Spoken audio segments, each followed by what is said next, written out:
The Book of Ezekiel, Chapter 1. A Vision of Living Beings. On July 31 of my 30th year, while I was with the Judean exiles beside the Kebar River in Babylon, the heavens were opened, and I saw visions of God. This happened during the 5th year of King Jehoiachin's captivity. The Lord gave this message to Ezekiel, son of Buzi, a priest, beside the Kebar River in the land of the Babylonians, and he felt the hand of the Lord take hold of him. As I looked, I saw a great storm coming from the north, driving before it a huge cloud that flashed with lightning and shone with brilliant light. There was fire inside the cloud, and in the middle of the fire glowed something like gleaming amber. From the center of the cloud came 4 living beings that looked human, except that each had 4 faces and 4 wings. Their legs were straight, and their feet had hooves like those of a calf, and shone like burnished bronze. Under each of their 4 wings I could see human hands. So each of the 4 beings had 4 faces and 4 wings. The wings of each living being touched the wings of the beings beside it. Each one moved straight forward in any direction without turning around. Each had a human face in the front, the face of a lion on the right side, the face of an ox on the left side, and the face of an eagle at the back. Each had 2 pairs of outstretched wings. One pair stretched out to touch the wings of the living beings on either side of it, and the other pair covered its body. They went in whatever direction the Spirit chose, and they moved straight forward in any direction without turning around. The living beings looked like bright coals of fire or brilliant torches, and lightning seemed to flash back and forth among them, and the living beings darted to and fro like flashes of lightning. As I looked at these beings, I saw 4 wheels touching the ground beside them, 1 wheel belonging to each. The wheels sparkled as if made of beryl. All 4 wheels looked alike and were made the same. Each wheel had a second wheel turning crosswise within it. The beings could move in any of the 4 directions they faced, without turning as they moved. The rims of the 4 wheels were tall and frightening, and they were covered with eyes all around. When the living beings moved, the wheels moved with them. When they flew upward, the wheels went up too. The spirit of the living beings was in the wheels, so wherever the spirit went, the wheels and the living beings also went. When the beings moved, the wheels moved. When the beings stopped, the wheels stopped. When the beings flew upward, the wheels rose up, for the spirit of the living beings was in the wheels. Spread out above them was a surface like the sky, glittering like crystal. Beneath this surface, the wings of each living being stretched out to touch the other's wings, and each had 2 wings covering its body. As they flew, their wings sounded to me like waves crashing against the shore, or like the voice of the Almighty, or like the shouting of a mighty army. When they stopped, they let down their wings. As they stood with wings lowered, a voice spoke from beyond the crystal surface above them. Above this surface was something that looked like a throne made of blue lapis lazuli, and on this throne high above was a figure whose appearance resembled a man. From what appeared to be his waist up, he looked like gleaming amber, flickering like a fire, and from his waist down he looked like a burning flame, shining with splendor. All around him was a glowing halo, like a rainbow shining in the clouds on a rainy day. This is what the glory of the Lord looked like to me. When I saw it, I fell face down on the ground, and I heard someone's voice speaking to me. Chapter 2. Ezekiel's Call and Commission. "Stand up, Son of Man," said the voice. "I want to speak with you." The Spirit came into me as he spoke, and he set me on my feet. I listened carefully to his words. "Son of man," he said, "I am sending you to the nation of Israel, a rebellious nation that has rebelled against me. They and their ancestors have been rebelling against me to this very day. They are a stubborn and hard-hearted people. But I am sending you to say to them, 'This is what the Sovereign Lord says.' And whether they listen or refuse to listen, for remember, they are rebels, at least they will know they have had a prophet among them. Son of man, do not fear them or their words. Don't be afraid, even though their threats surround you like nettles and briars and stinging scorpions. Do not be dismayed by their dark scowls, even though they are rebels. You must give them my messages, whether they listen or not. But they won't listen, for they are completely rebellious. Son of man, listen to what I say to you. Do not join them in their rebellion. Open your mouth and eat what I give you. Then I looked and saw a hand reaching out to me. It held a scroll, which he unrolled. And I saw that both sides were covered with funeral songs, words of sorrow, and pronouncements of doom. Chapter 3. The voice said to me, Son of man, eat what I am giving you. Eat this scroll. Then go and give its message to the people of Israel. So I opened my mouth, and he fed me the scroll. Fill your stomach with this, he said. And when I ate it, it tasted as sweet as honey in my mouth. Then he said, Son of man, go to the people of Israel and give them my messages. I am not sending you to a foreign people whose language you cannot understand. No, I am not sending you to people with strange and difficult speech. If I did, they would listen. But the people of Israel won't listen to you any more than they listen to me, for the whole lot of them are hard-hearted and stubborn. But look, I have made you as obstinate and hard-hearted as they are. I have made your forehead as hard as the hardest rock. So don't be afraid of them or fear their angry looks, even though they are rebels. Then he added, Son of man, let all my words sink deep into your own heart first. Listen to them carefully for yourself. Then go to your people in exile and say to them, This is what the sovereign Lord says. Do this whether they listen to you or not. Then the Spirit lifted me up, and I heard a loud rumbling sound behind me. May the glory of the Lord be praised in his place. It was the sound of the wings of the living beings as they brushed against each other, and the rumbling of their wheels beneath them. The Spirit lifted me up and took me away. I went in bitterness and turmoil, but the Lord's hold on me was strong. Then I came to the colony of Judean exiles in Tel Abib beside the Kebar River. I was overwhelmed and sat among them for 7 days. A watchman for Israel. After 7 days, the Lord gave me a message. He said, Son of man, I have appointed you as a watchman for Israel. Whenever you receive a message from me, warn people immediately. If I warn the wicked, saying, You are under the penalty of death, but you fail to deliver the warning, they will die in their sins, and I will hold you responsible for their deaths. If you warn them and they refuse to repent and keep on sinning, they will die in their sins, but you will have saved yourself because you obeyed me. If righteous people turn away from their righteous behavior and ignore the obstacles I put in their way, they will die. And if you do not warn them, they will die in their sins. None of their righteous acts will be remembered, and I will hold you responsible for their deaths. But if you warn righteous people not to sin, and they listen to you and do not sin, they will live, and you will have saved yourself too. Then the Lord took hold of me and said, Get up and go out into the valley, and I will speak to you there. So I got up and went. And there I saw the glory of the Lord, just as I had seen in my first vision by the Kebar River. And I fell face down on the ground. Then the Spirit came into me and set me on my feet. He spoke to me and said, Go to your house and shut yourself in. There, Son of man, you will be tied with ropes, so you cannot go out among the people. And I will make your tongue stick to the roof of your mouth, so that you will be speechless and unable to rebuke them, for they are rebels. But when I give you a message, I will loosen your tongue and let you speak. Then you will say to them, This is what the sovereign Lord says. Those who choose to listen will listen, but those who refuse will refuse, for they are rebels. Chapter 4. A sign of the coming siege. And now, Son of man, take a large clay brick and set it down in front of you. Then draw a map of the city of Jerusalem on it. Show the city under siege. Build a wall around it so no one can escape. Set up the enemy camp and surround the city with siege ramps and battering rams. Then take an iron griddle and place it between you and the city. Turn toward the city and demonstrate how harsh the siege will be against Jerusalem. This will be a warning to the people of Israel. Now lie on your left side and place the sins of Israel on yourself. You are to bear their sins for the number of days you lie there on your side. I am requiring you to bear Israel's sins for 390 days, 1 day for each year of their sin.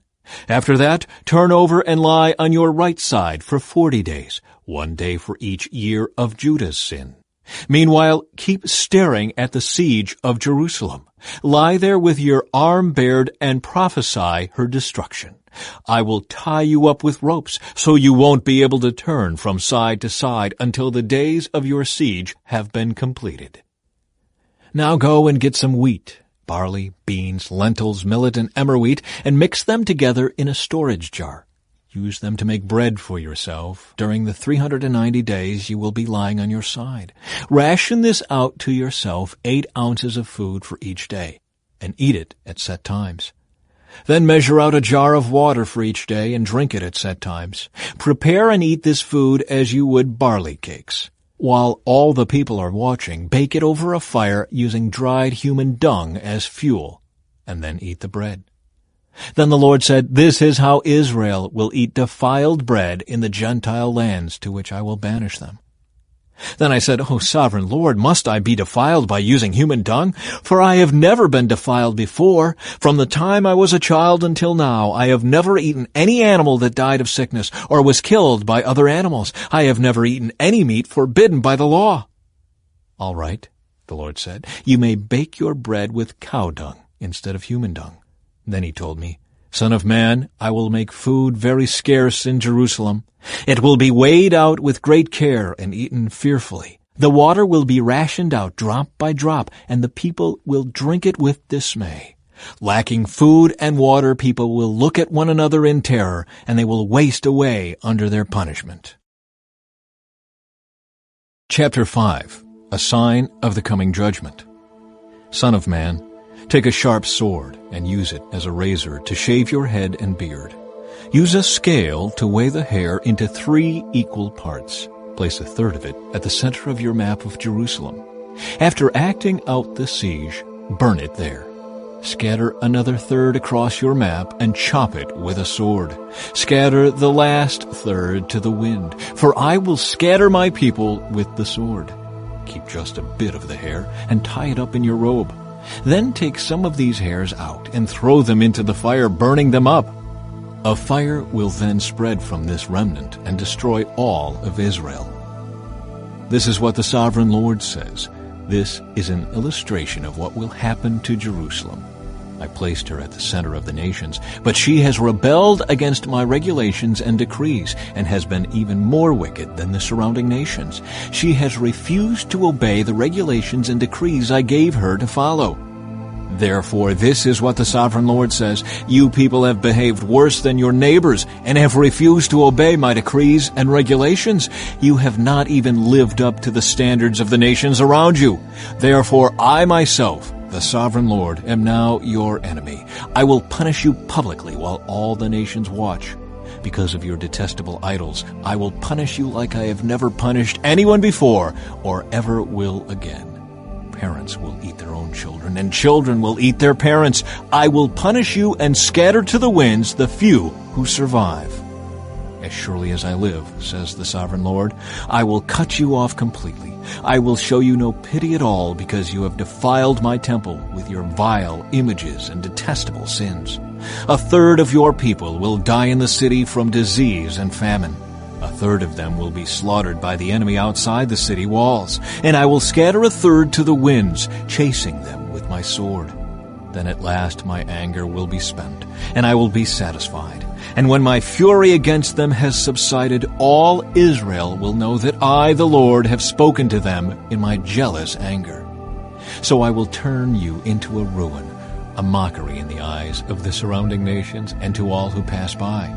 You will become an object of mockery and taunting and horror. You will be a warning to all the nations around you. They will see what happens when the Lord punishes a nation in anger and rebukes it, says the Lord. I will shower you with the deadly arrows of famine to destroy you. The famine will become more and more severe until every crumb of food is gone. And along with the famine, wild animals will attack you and rob you of your children.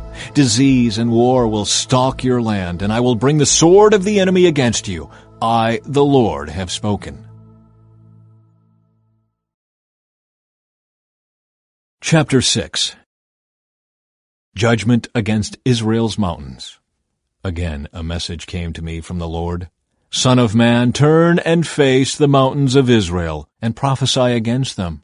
Proclaim this message from the sovereign Lord against the mountains of Israel. This is what the sovereign Lord says to the mountains and hills and to the ravines and valleys. I am about to bring war upon you, and I will smash your pagan shrines. All your altars will be demolished, and your places of worship will be destroyed. I will kill your people in front of your idols. I will lay your corpses in front of your idols and scatter your bones around your altars.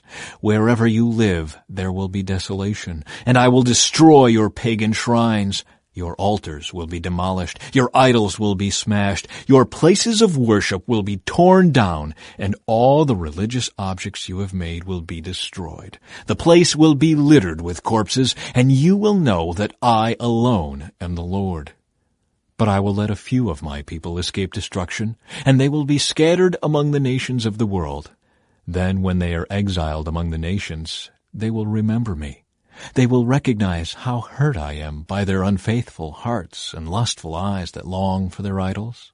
Then at last they will hate themselves for all their detestable sins. They will know that I alone am the Lord, and that I was serious when I said I would bring this calamity on them.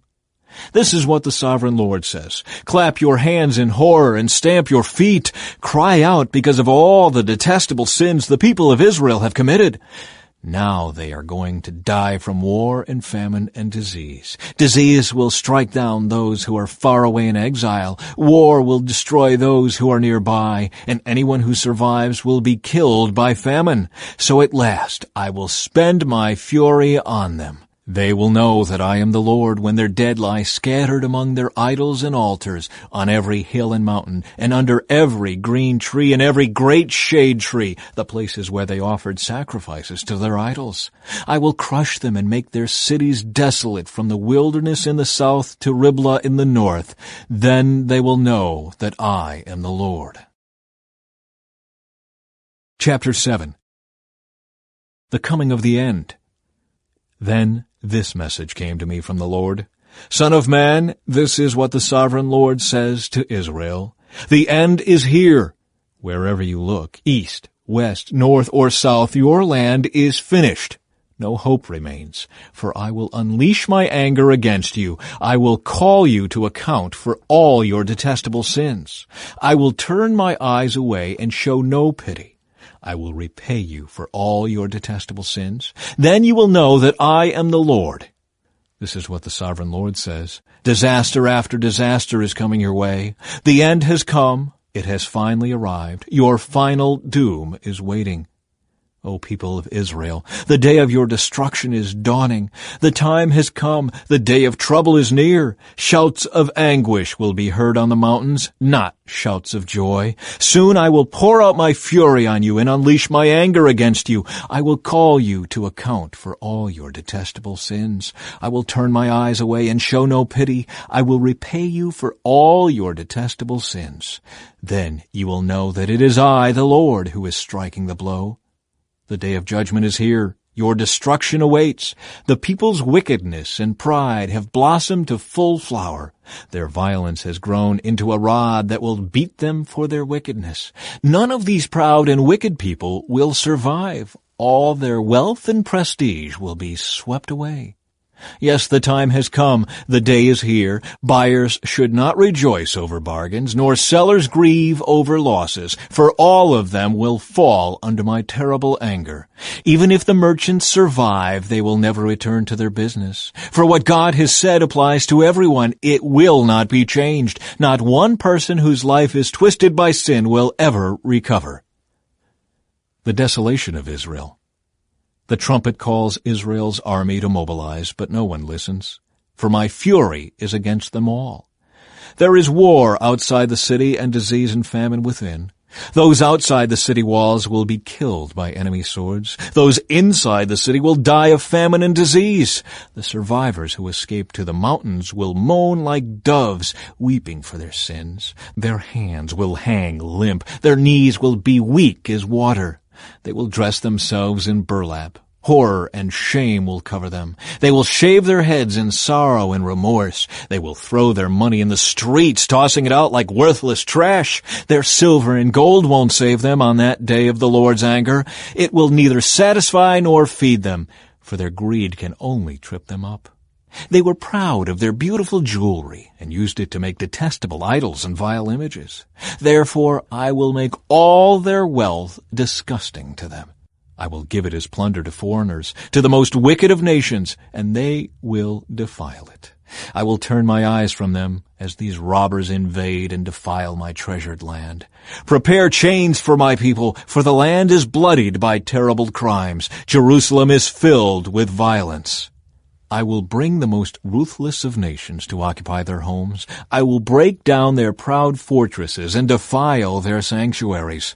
Terror and trembling will overcome my people. They will look for peace, but not find it. Calamity will follow calamity. Rumor will follow rumor. They will look in vain for a vision from the prophets. They will receive no teaching from the priests and no counsel from the leaders. The king and the prince will stand helpless, weeping in despair, and the people's hands will tremble with fear. I will bring on them the evil they have done to others, and they will receive the punishment they so richly deserve. Then they will know that I am the Lord. Chapter 8. Idolatry in the Temple. Then, on September 17, during the 6th year of King Jehoiachin's captivity, while the leaders of Judah were in my home, the sovereign Lord took hold of me. I saw a figure that appeared to be a man. From what appeared to be his waist down, he looked like a burning flame. From the waist up, he looked like gleaming amber. He reached out what seemed to be a hand and took me by the hair. Then the Spirit lifted me up into the sky and transported me to Jerusalem in a vision from God. I was taken to the north gate of the inner courtyard of the temple, where there is a large idol that has made the Lord very jealous. Suddenly the glory of the God of Israel was there, just as I had seen it before in the valley. Then the Lord said to me, Son of man, look toward the north. So I looked, and there to the north, beside the entrance to the gate near the altar, stood the idol that had made the Lord so jealous. Son of man, he said, do you see what they are doing? Do you see the detestable sins the people of Israel are committing to drive me from my temple? But come, and you will see even more detestable sins than these. Then he brought me to the door of the temple courtyard, where I could see a hole in the wall. He said to me, Now, son of man, dig into the wall. So I dug into the wall and found a hidden doorway. Go in, he said, and see the wicked and detestable sins they are committing in there. So I went in and saw the walls engraved with all kinds of crawling animals and detestable creatures. I also saw the various idols worshipped by the people of Israel. 70 leaders of Israel were standing there with Jaazaniah, son of Shaphan, in the center. Each of them held an incense burner, from which a cloud of incense rose above their heads. Then the Lord said to me, Son of man, have you seen what the leaders of Israel are doing with their idols in dark rooms? They are saying, The Lord doesn't see us. He has deserted our land. Then the Lord added, Come, and I will show you even more detestable sins than these. He brought me to the north gate of the Lord's temple, and some women were sitting there, weeping for the god Tammuz. Have you seen this? He asked. But I will show you even more detestable sins than these. Then he brought me into the inner courtyard of the Lord's temple. At the entrance to the sanctuary, between the entry room and the bronze altar, there were about 25 men with their backs to the sanctuary of the Lord. They were facing east, bowing low to the ground, worshiping the sun. Have you seen this, son of man? He asked. Is it nothing to the people of Judah that they commit these detestable sins, leading the whole nation into violence, thumbing their noses at me, and provoking my anger? Therefore I will respond in fury. I will neither pity nor spare them, and though they cry for mercy, I will not listen. Chapter 9. The Slaughter of Idolaters. Then the Lord thundered, Bring on the men appointed to punish the city. Tell them to bring their weapons with them. 6 men soon appeared from the upper gate that faces north, each carrying a deadly weapon in his hand. With them was a man dressed in linen, who carried a writer's case at his side. They all went into the temple courtyard and stood beside the bronze altar. Then the glory of the God of Israel rose up from between the cherubim, where it had rested, and moved to the entrance of the temple. And the Lord called to the man dressed in linen who was carrying the writer's case. He said to him, "Walk through the streets of Jerusalem, and put a mark on the foreheads of all who weep and sigh, because of the detestable sins being committed in their city." Then I heard the Lord say to the other men, "Follow him through the city, and kill everyone whose forehead is not marked. Show no mercy, have no pity. Kill them all, old and young, girls and women and little children. But do not touch anyone with the mark. Begin right here at the temple." So they began by killing the 70 leaders. "Defile the temple," the Lord commanded. "Fill its courtyards with corpses. Go!" So they went and began killing throughout the city. While they were out killing, I was all alone. I fell face down on the ground and cried out, "O sovereign Lord, will your fury against Jerusalem wipe out everyone left in Israel?" Then he said to me, "The sins of the people of Israel and Judah are very, very great. The entire land is full of murder. The city is filled with injustice. They are saying, 'The Lord doesn't see it. The Lord has abandoned the land.' So I will not spare them or have any pity on them. I will fully repay them for all they have done." Then the man in linen clothing who carried the writer's case reported back and said, "I have done as you commanded." Chapter 10. The Lord's glory leaves the temple. In my vision, I saw what appeared to be a throne of blue lapis lazuli above the crystal surface over the heads of the cherubim. Then the Lord spoke to the man in linen clothing and said, "Go between the whirling wheels beneath the cherubim and take a handful of burning coals and scatter them over the city." He did this as I watched. The cherubim were standing at the south end of the temple when the man went in, and the cloud of glory filled the inner courtyard. Then the glory of the Lord rose up from above the cherubim and went over to the door of the temple. The temple was filled with this cloud of glory, and the courtyard glowed brightly with the glory of the Lord. The moving wings of the cherubim sounded like the voice of God Almighty and could be heard even in the outer courtyard. The Lord said to the man in linen clothing, "Go between the cherubim and take some burning coals from between the wheels." So the man went in and stood beside one of the wheels. Then one of the cherubim reached out his hand and took some live coals from the fire burning among them. He put the coals into the hands of the man in linen clothing, and the man took them and went out. All the cherubim had what looked like human hands under their wings. I looked, and each of the 4 cherubim had a wheel beside him, and the wheels sparkled like beryl. All 4 wheels looked alike and were made the same. Each wheel had a second wheel turning crosswise within it. The cherubim could move in any of the 4 directions they faced without turning as they moved. They went straight in the direction they faced, never turning aside. Both the cherubim and the wheels were covered with eyes. The cherubim had eyes all over their bodies, including their hands, their backs, and their wings. I heard someone refer to the wheels as the whirling wheels. Each of the 4 cherubim had 4 faces. The first was the face of an ox. The second was a human face. The third was the face of a lion, and the fourth was the face of an eagle. Then the cherubim rose upward. These were the same living beings I had seen beside the Kebar River.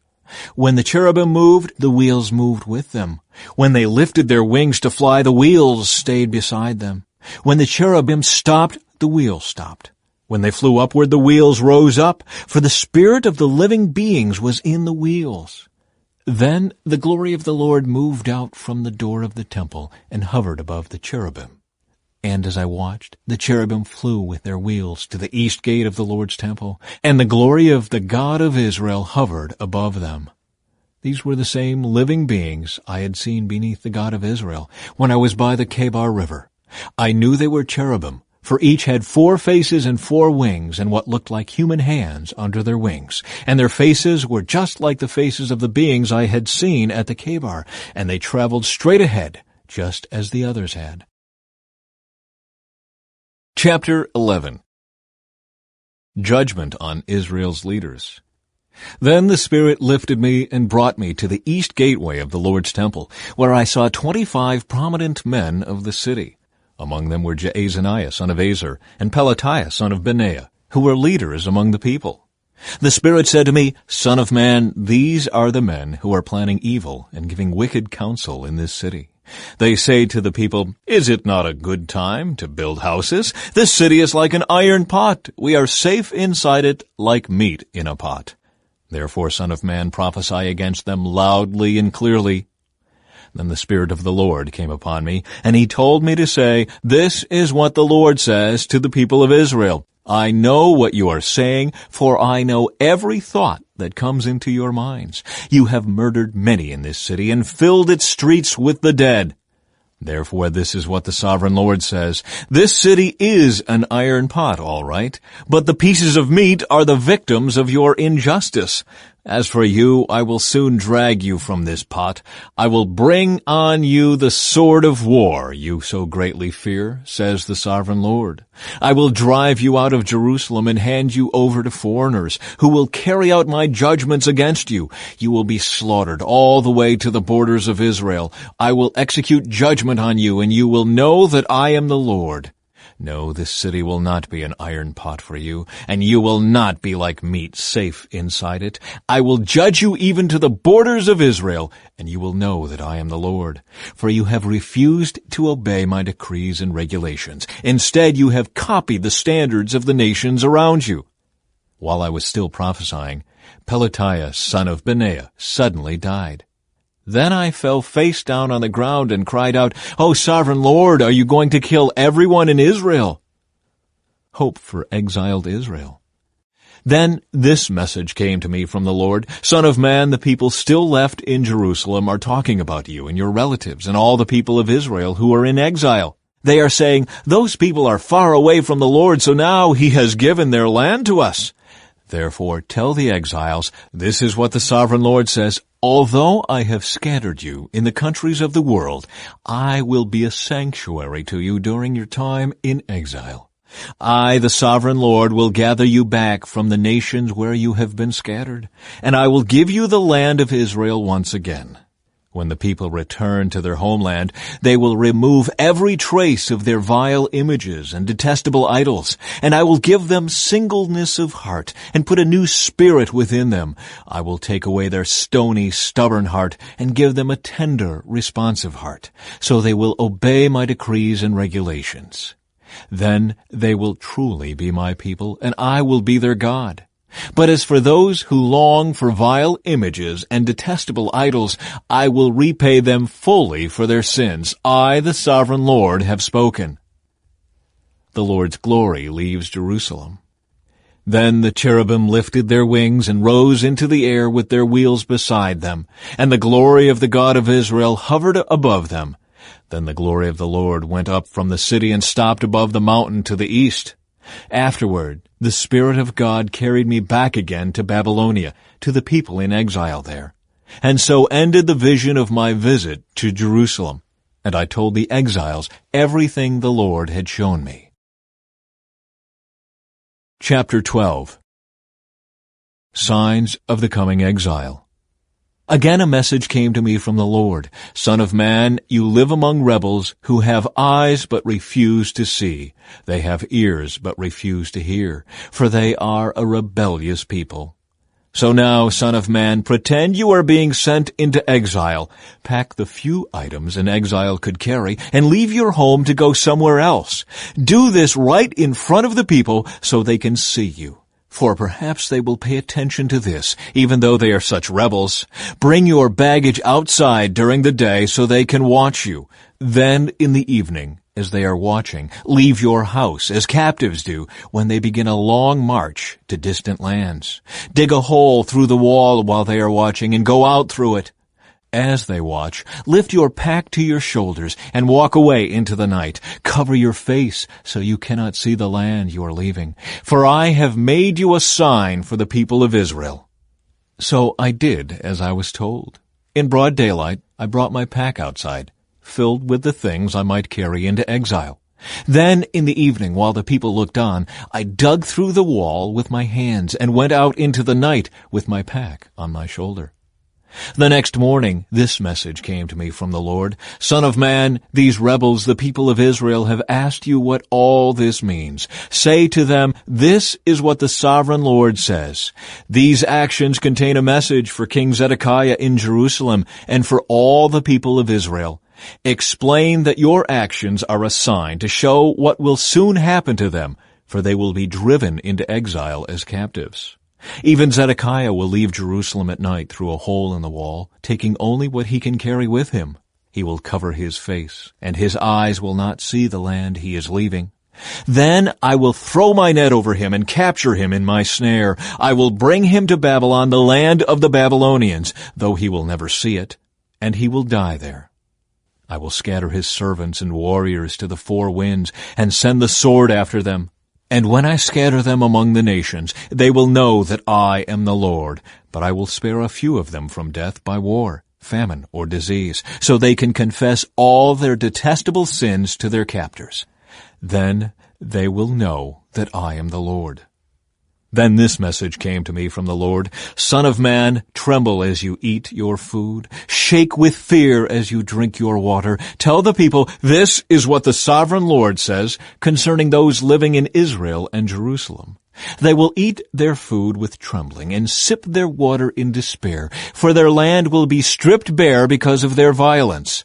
The cities will be destroyed and the farmland made desolate. Then you will know that I am the Lord.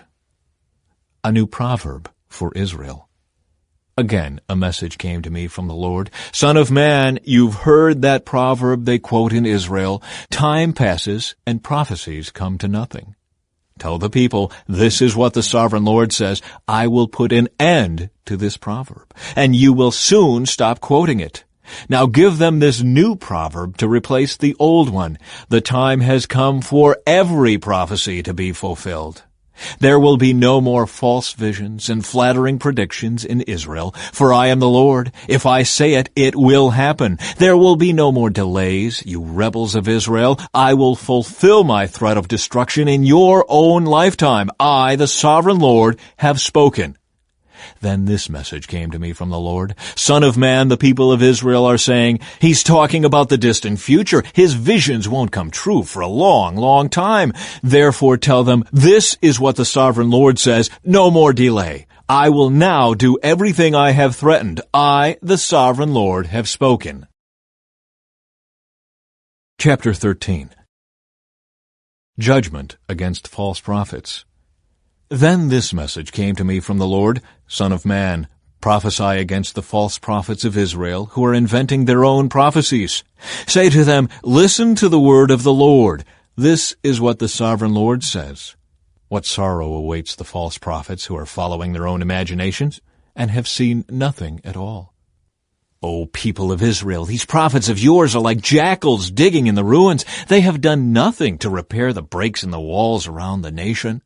They have not helped it to stand firm in battle on the day of the Lord. Instead, they have told lies and made false predictions. They say, this message is from the Lord, even though the Lord never sent them. And yet they expect him to fulfill their prophecies. Can your visions be anything but false if you claim this message is from the Lord, when I have not even spoken to you? Therefore, this is what the sovereign Lord says. Because what you say is false, and your visions are a lie, I will stand against you, says the sovereign Lord. I will raise my fist against all the prophets who see false visions and make lying predictions, and they will be banished from the community of Israel. I will blot their names from Israel's record books, and they will never again set foot in their own land. Then you will know that I am the sovereign Lord.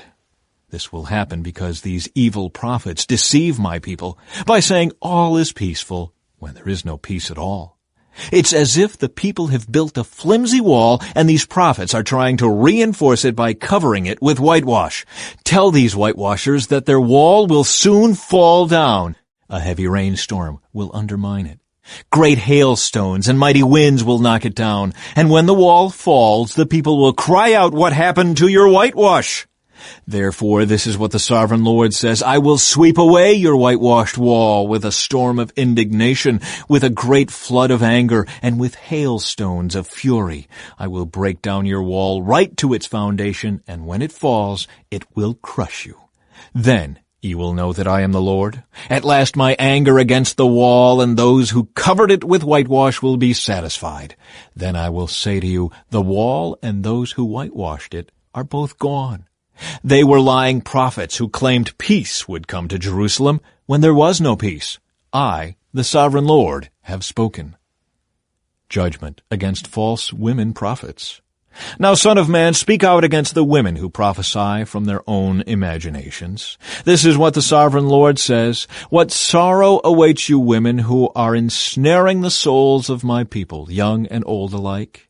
You tie magic charms on their wrists and furnish them with magic veils. Do you think you can trap others without bringing destruction on yourselves? You bring shame on me among my people for a few handfuls of barley or a piece of bread. By lying to my people who love to listen to lies, you kill those who should not die, and you promise life to those who should not live. This is what the Sovereign Lord says: I am against all your magic charms, which you use to ensnare my people like birds. I will tear them from your arms, setting my people free like birds set free from a cage. I will tear off the magic veils and save my people from your grasp. They will no longer be your victims. Then you will know that I am the Lord. You have discouraged the righteous with your lies, but I didn't want them to be sad. And you have encouraged the wicked by promising them life, even though they continue in their sins. Because of all this, you will no longer talk of seeing visions that you never saw, nor will you make predictions. For I will rescue my people from your grasp. Then you will know that I am the Lord.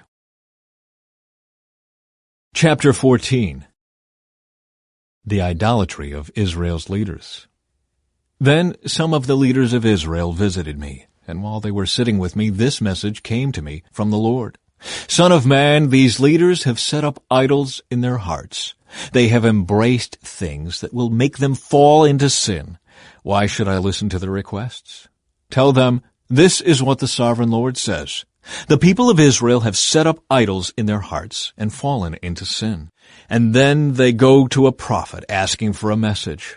So I, the Lord, will give them the kind of answer their great idolatry deserves. I will do this to capture the minds and hearts of all my people who have turned from me to worship their detestable idols. Therefore tell the people of Israel, this is what the Sovereign Lord says. Repent and turn away from your idols, and stop all your detestable sins. I, the Lord, will answer all those, both Israelites and foreigners, who reject me and set up idols in their hearts, and so fall into sin, and who then come to a prophet asking for my advice. I will turn against such people and make a terrible example of them, eliminating them from among my people. Then you will know that I am the Lord. And if a prophet is deceived into giving a message, it is because I, the Lord, have deceived that prophet. I will lift my fist against such prophets and cut them off from the community of Israel. False prophets and those who seek their guidance will all be punished for their sins. In this way, the people of Israel will learn not to stray from me, polluting themselves with sin.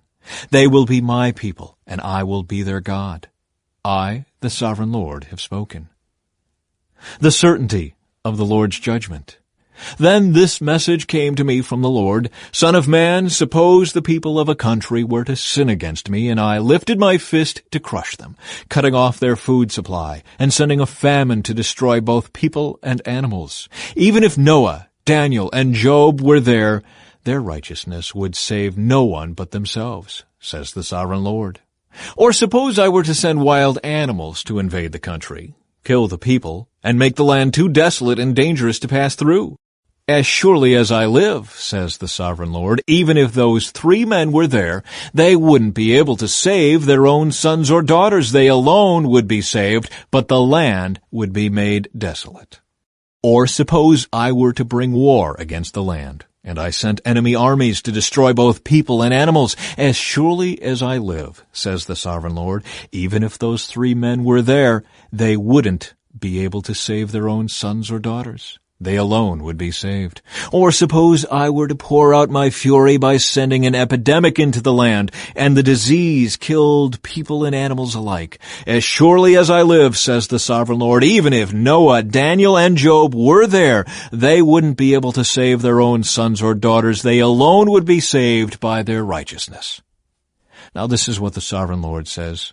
How terrible it will be when all four of these dreadful punishments fall upon Jerusalem: war, famine, wild animals, and disease, destroying all her people and animals.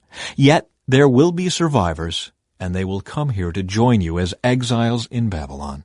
You will see with your own eyes how wicked they are, and then you will feel better about what I have done to Jerusalem.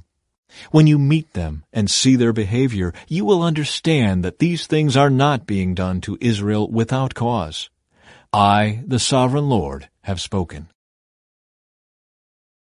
Chapter 15. Jerusalem, a useless vine.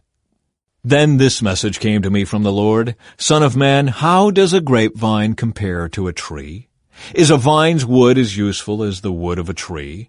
Can its wood be used for making things, like pegs to hang up pots and pans?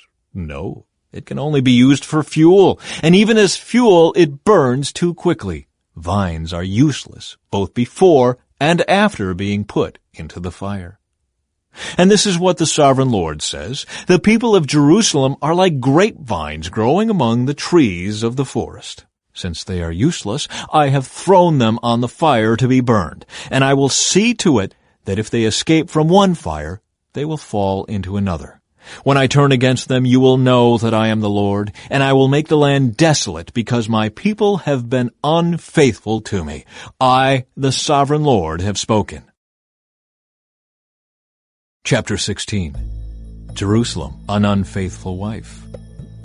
Then another message came to me from the Lord: Son of man, confront Jerusalem with her detestable sins. Give her this message from the sovereign Lord: You are nothing but a Canaanite.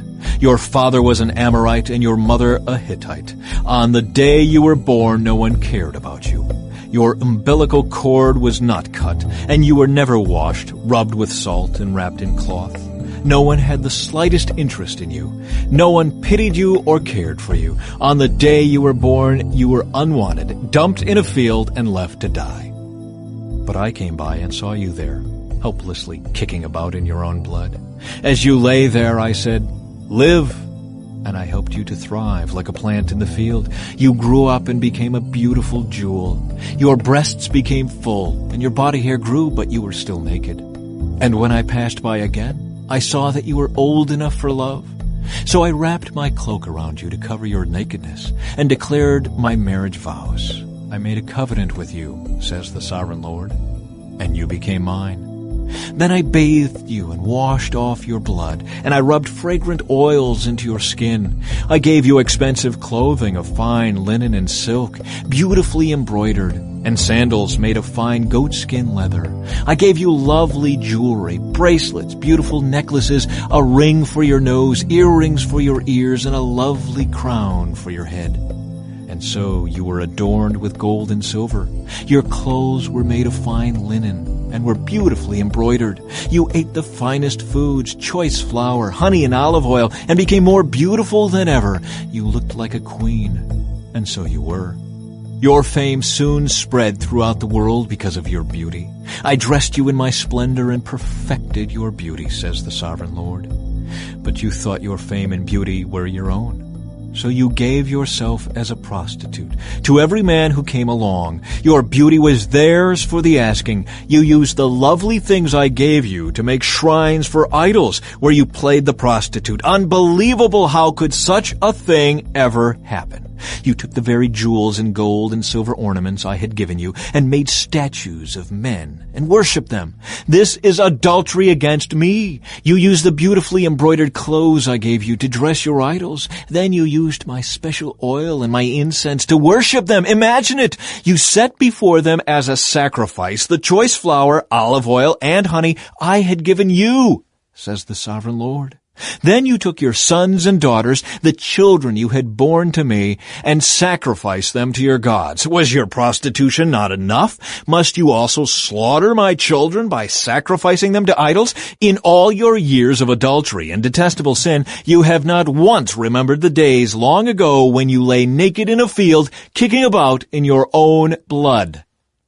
What sorrow awaits you, says the sovereign Lord. In addition to all your other wickedness, you built a pagan shrine and put altars to idols in every town square. On every street corner you defiled your beauty, offering your body to every passerby in an endless stream of prostitution. Then you added lustful Egypt to your lovers, provoking my anger with your increasing promiscuity. That is why I struck you with my fist and reduced your boundaries. I handed you over to your enemies, the Philistines, and even they were shocked by your lewd conduct. You have prostituted yourself with the Assyrians, too. It seems you can never find enough new lovers, and after your prostitution there, you still were not satisfied. You added to your lovers by embracing Babylonia, the land of merchants, but you still weren't satisfied. What a sick heart you have, says the sovereign Lord, to do such things as these, acting like a shameless prostitute. You build your pagan shrines on every street corner and your altars to idols in every square. In fact, you have been worse than a prostitute, so eager for sin that you have not even demanded payment. Yes, you are an adulterous wife who takes in strangers instead of her own husband. Prostitutes charge for their services, but not you. You give gifts to your lovers, bribing them to come and have sex with you. So you are the opposite of other prostitutes. You pay your lovers instead of their paying you. Judgment on Jerusalem's prostitution. Therefore, you prostitute, listen to this message from the Lord. This is what the sovereign Lord says. Because you have poured out your lust and exposed yourself in prostitution to all your lovers, and because you have worshipped detestable idols, and because you have slaughtered your children as sacrifices to your gods, this is what I am going to do. I will gather together all your allies, the lovers with whom you have sinned, both those you loved and those you hated, and I will strip you naked in front of them so they can stare at you. I will punish you for your murder and adultery. I will cover you with blood in my jealous fury. Then I will give you to these many nations who are your lovers, and they will destroy you. They will knock down your pagan shrines and the altars to your idols. They will strip you and take your beautiful jewels, leaving you stark naked. They will band together in a mob to stone you and cut you up with swords. They will burn your homes and punish you in front of many women. I will stop your prostitution and end your payments to your many lovers. Then at last, my fury against you will be spent, and my jealous anger will subside. I will be calm and will not be angry with you any more. But first, because you have not remembered your youth, but have angered me by doing all these evil things, I will fully repay you for all of your sins, says the sovereign Lord. For you have added lewd acts to all your detestable sins. Everyone who makes up proverbs will say of you, like mother, like daughter. For your mother loathed her husband and her children, and so do you. And you are exactly like your sisters, for they despised their husbands and their children. Truly your mother was a Hittite, and your father an Amorite. Your older sister was Samaria, who lived with her daughters in the north. Your younger sister was Sodom, who lived with her daughters in the south.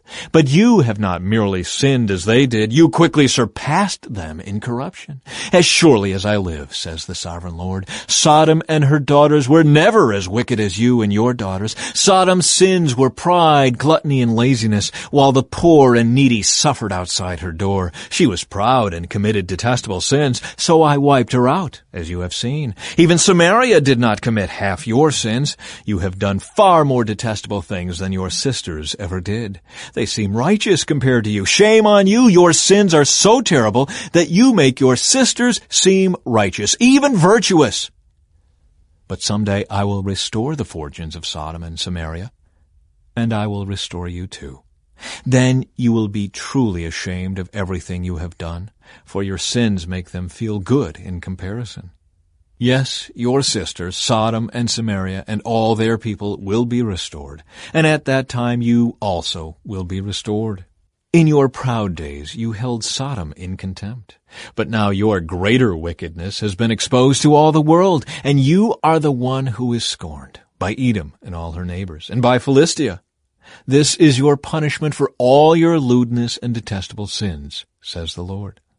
Now this is what the sovereign Lord says, I will give you what you deserve, for you have taken your solemn vows lightly by breaking your covenant.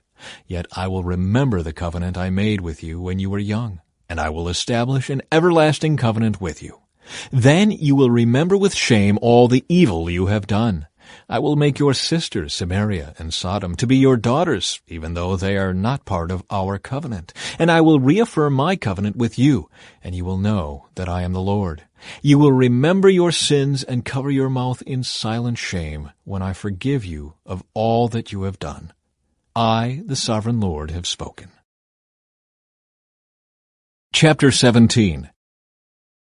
A story of two eagles.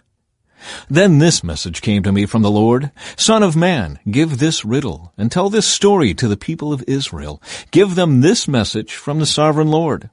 A great eagle with broad wings and long feathers, covered with many-colored plumage, came to Lebanon. He seized the top of a cedar tree and plucked off its highest branch. He carried it away to a city filled with merchants. He planted it in a city of traders. He also took a seedling from the land and planted it in fertile soil. He placed it beside a broad river where it could grow like a willow tree.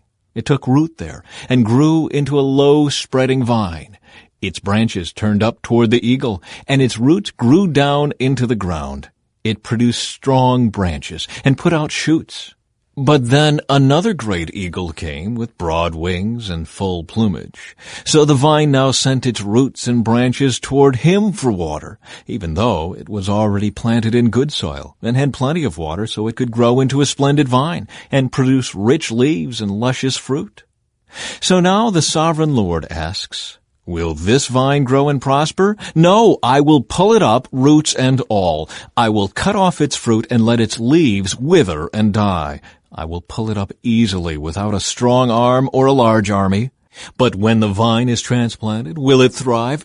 No, it will wither away when the east wind blows against it. It will die in the same good soil where it had grown so well. The riddle explained. Then this message came to me from the Lord. Say to these rebels of Israel, don't you understand the meaning of this riddle of the eagles? The king of Babylon came to Jerusalem, took away her king and princes, and brought them to Babylon. He made a treaty with a member of the royal family and forced him to take an oath of loyalty. He also exiled Israel's most influential leaders, so Israel would not become strong again in revolt. Only by keeping her treaty with Babylon could Israel survive. Nevertheless, this man of Israel's royal family rebelled against Babylon, sending ambassadors to Egypt to request a great army and many horses. Can Israel break her sworn treaties like that and get away with it? No, for as surely as I live, says the sovereign Lord, the king of Israel will die in Babylon, the land of the king who put him in power and whose treaty he disregarded and broke. Pharaoh and all his mighty army will fail to help Israel when the king of Babylon lays siege to Jerusalem again and destroys many lives. For the king of Israel disregarded his treaty and broke it after swearing to obey. Therefore he will not escape. So this is what the sovereign Lord says, As surely as I live, I will punish him for breaking my covenant and disregarding the solemn oath he made in my name. I will throw my net over him and capture him in my snare. I will bring him to Babylon and put him on trial for this treason against me. And all his best warriors will be killed in battle, and those who survive will be scattered to the four winds. Then you will know that I, the Lord, have spoken. This is what the sovereign Lord says, I will take a branch from the top of a tall cedar, and I will plant it on the top of Israel's highest mountain. It will become a majestic cedar, sending forth its branches and producing seed. Birds of every sort will nest in it, finding shelter in the shade of its branches. And all the trees will know that it is I, the Lord, who cuts the tall tree down and makes the short tree grow tall. It is I who makes the green tree wither and gives the dead tree new life. I, the Lord, have spoken, and I will do what I said. Chapter 18. The Justice of a Righteous God. Then another message came to me from the Lord. Why do you quote this proverb concerning the land of Israel? The parents have eaten sour grapes, but their children's mouths pucker at the taste. As surely as I live, says the sovereign Lord, you will not quote this proverb any more in Israel. For all people are mine to judge, both parents and children alike. And this is my rule, the person who sins is the one who will die. Suppose a certain man is righteous and does what is just and right. He does not feast in the mountains before Israel's idols, or worship them. He does not commit adultery or have intercourse with a woman during her menstrual period. He is a merciful creditor, not keeping the items given as security by poor debtors. He does not rob the poor, but instead gives food to the hungry and provides clothes for the needy. He grants loans without interest, stays away from injustice, is honest and fair when judging others, and faithfully obeys my decrees and regulations. Anyone who does these things is just and will surely live, says the sovereign Lord. But suppose that man has a son who grows up to be a robber or murderer and refuses to do what is right, and that son does all the evil things his father would never do. He worships idols on the mountains, commits adultery, oppresses the poor and helpless, steals from debtors by refusing to let them redeem their security, worships idols, commits detestable sins, and lends money at excessive interest. Should such a sinful person live? No, he must die and must take full blame.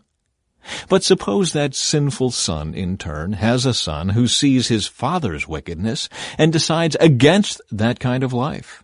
This son refuses to worship idols on the mountains and does not commit adultery. He does not exploit the poor, but instead is fair to debtors and does not rob them. He gives food to the hungry and provides clothes for the needy. He helps the poor, does not lend money at interest, and obeys all my regulations and decrees. Such a person will not die because of his father's sins. He will surely live.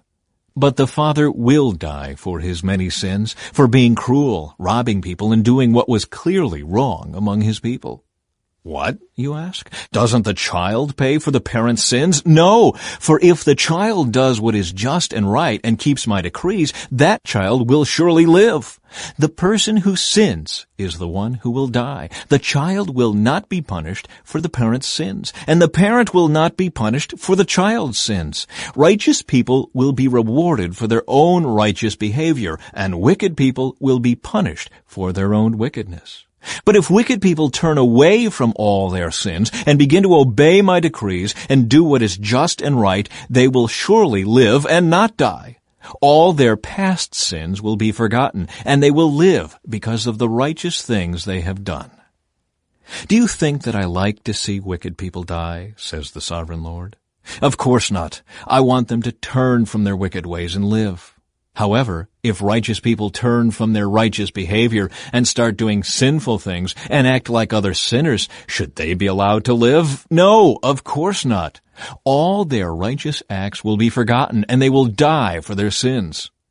Yet you say, the Lord isn't doing what's right. Listen to me, O people of Israel. Am I the one not doing what's right, or is it you? When righteous people turn from their righteous behavior and start doing sinful things, they will die for it. Yes, they will die because of their sinful deeds. And if wicked people turn from their wickedness, obey the law, and do what is just and right, they will save their lives. They will live because they thought it over and decided to turn from their sins. Such people will not die. And yet the people of Israel keep saying, the Lord isn't doing what's right. O people of Israel, it is you who are not doing what's right, not I. Therefore, I will judge each of you, O people of Israel, according to your actions, says the sovereign Lord. Repent and turn from your sins. Don't let them destroy you. Put all your rebellion behind you and find yourselves a new heart and a new spirit. For why should you die, O people of Israel? I don't want you to die, says the sovereign Lord. Turn back and live. Chapter 19. A funeral song for Israel's kings. Sing this funeral song for the princes of Israel. What is your mother? A lioness among lions. She laid down among the young lions and reared her cubs. She raised one of her cubs to become a strong young lion. He learned to hunt and devour prey, and he became a man-eater. Then the nations heard about him, and he was trapped in their pit. They led him away with hooks to the land of Egypt. When the lioness saw that her hopes for him were gone, she took another of her cubs and taught him to be a strong young lion. He prowled among the other lions and stood out among them in his strength. He learned to hunt and devour prey, and he too became a man-eater. He demolished fortresses and destroyed their towns and cities. Their farms were desolated, and their crops were destroyed.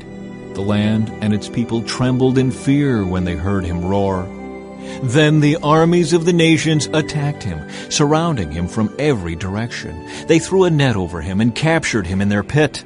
With hooks they dragged him into a cage and brought him before the king of Babylon. They held him in captivity, so his voice could never again be heard on the mountains of Israel. Your mother was like a vine planted by the water's edge. It had lush green foliage because of the abundant water. Its branches became strong enough to be a ruler's scepter.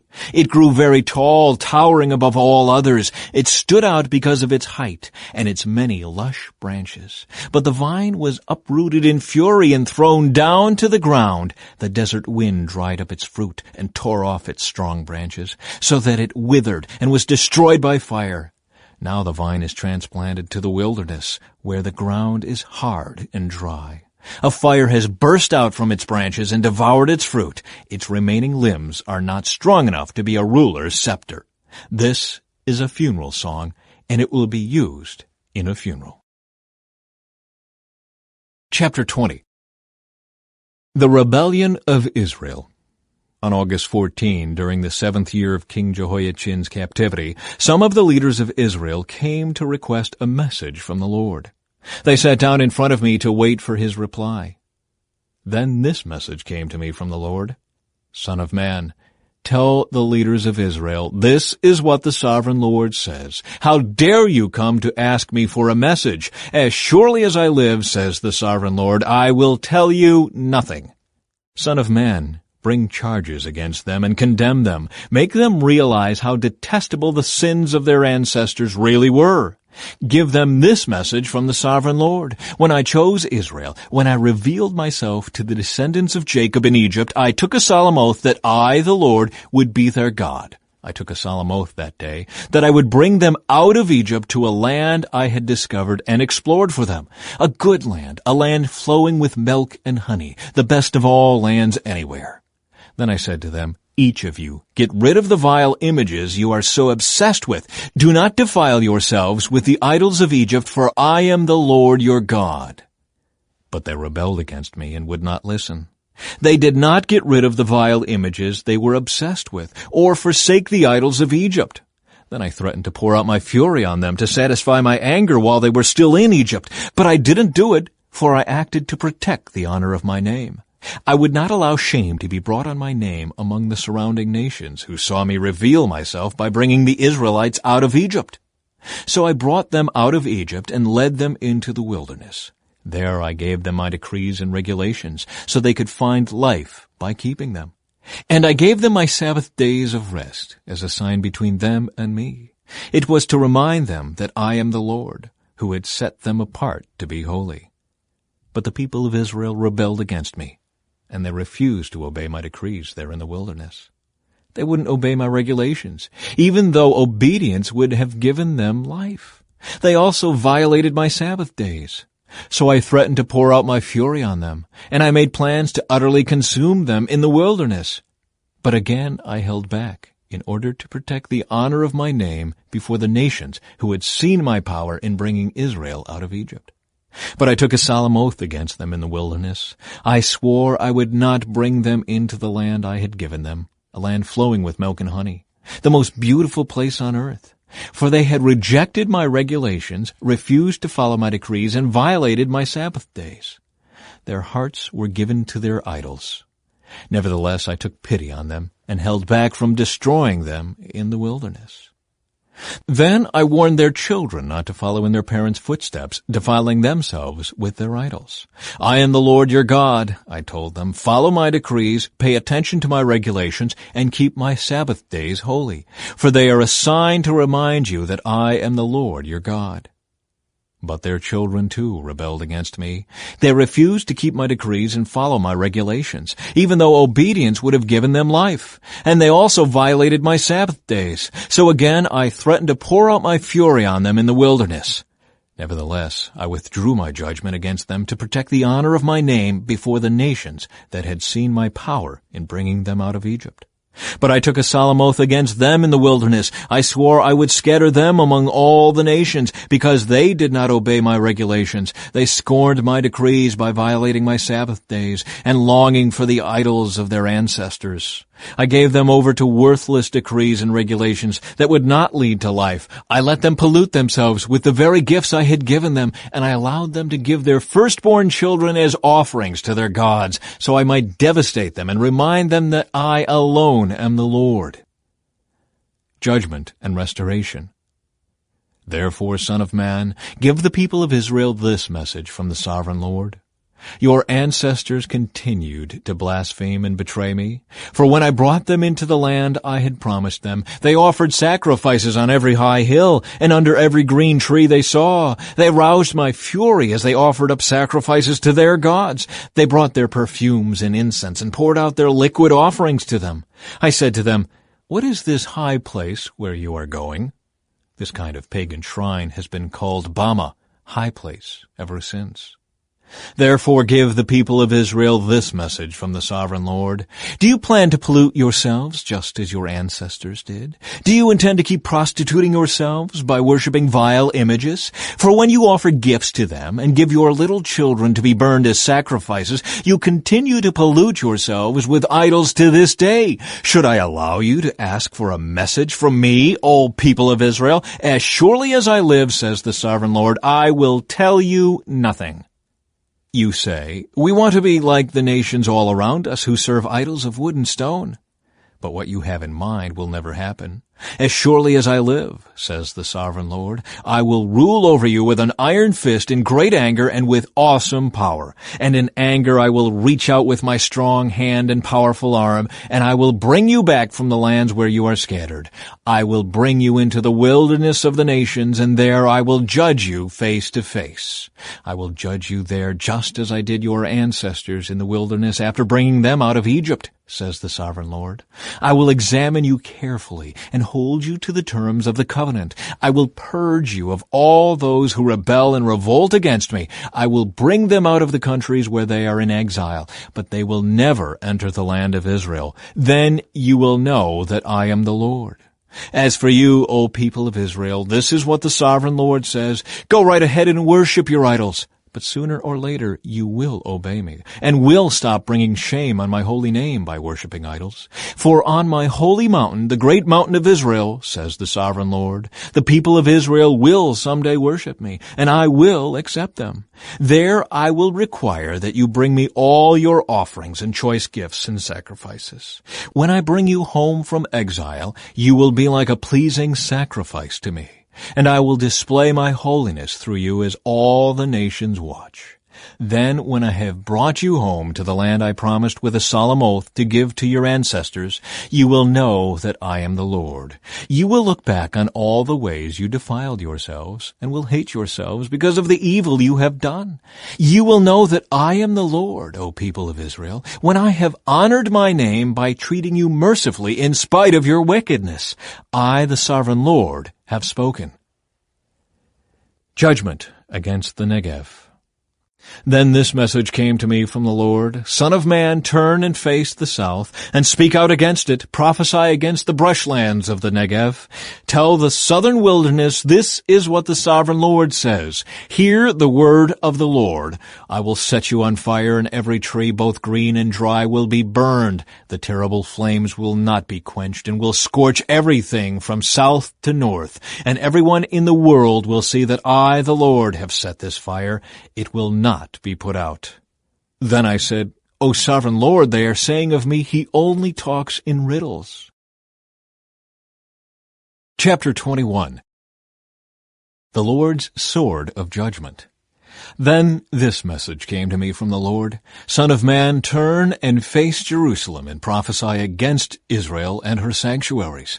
Tell her, this is what the Lord says: I am your enemy, O Israel, and I am about to unsheath my sword to destroy your people, the righteous and the wicked alike. Yes, I will cut off both the righteous and the wicked. I will draw my sword against everyone in the land from south to north. Everyone in the world will know that I am the Lord. My sword is in my hand, and it will not return to its sheath until its work is finished. Son of man, groan before the people, groan before them with bitter anguish and a broken heart. When they ask why you are groaning, tell them, I groan because of the terrifying news I have heard. When it comes true, the boldest heart will melt with fear. All strength will disappear. Every spirit will faint. Strong knees will become as weak as water. And the sovereign Lord says, it is coming. It's on its way. Then the Lord said to me, Son of man, give the people this message from the Lord. A sword is being sharpened and polished. It is sharpened for terrible slaughter and polished to flash like lightning. Now will you laugh? Those far stronger than you have fallen beneath its power.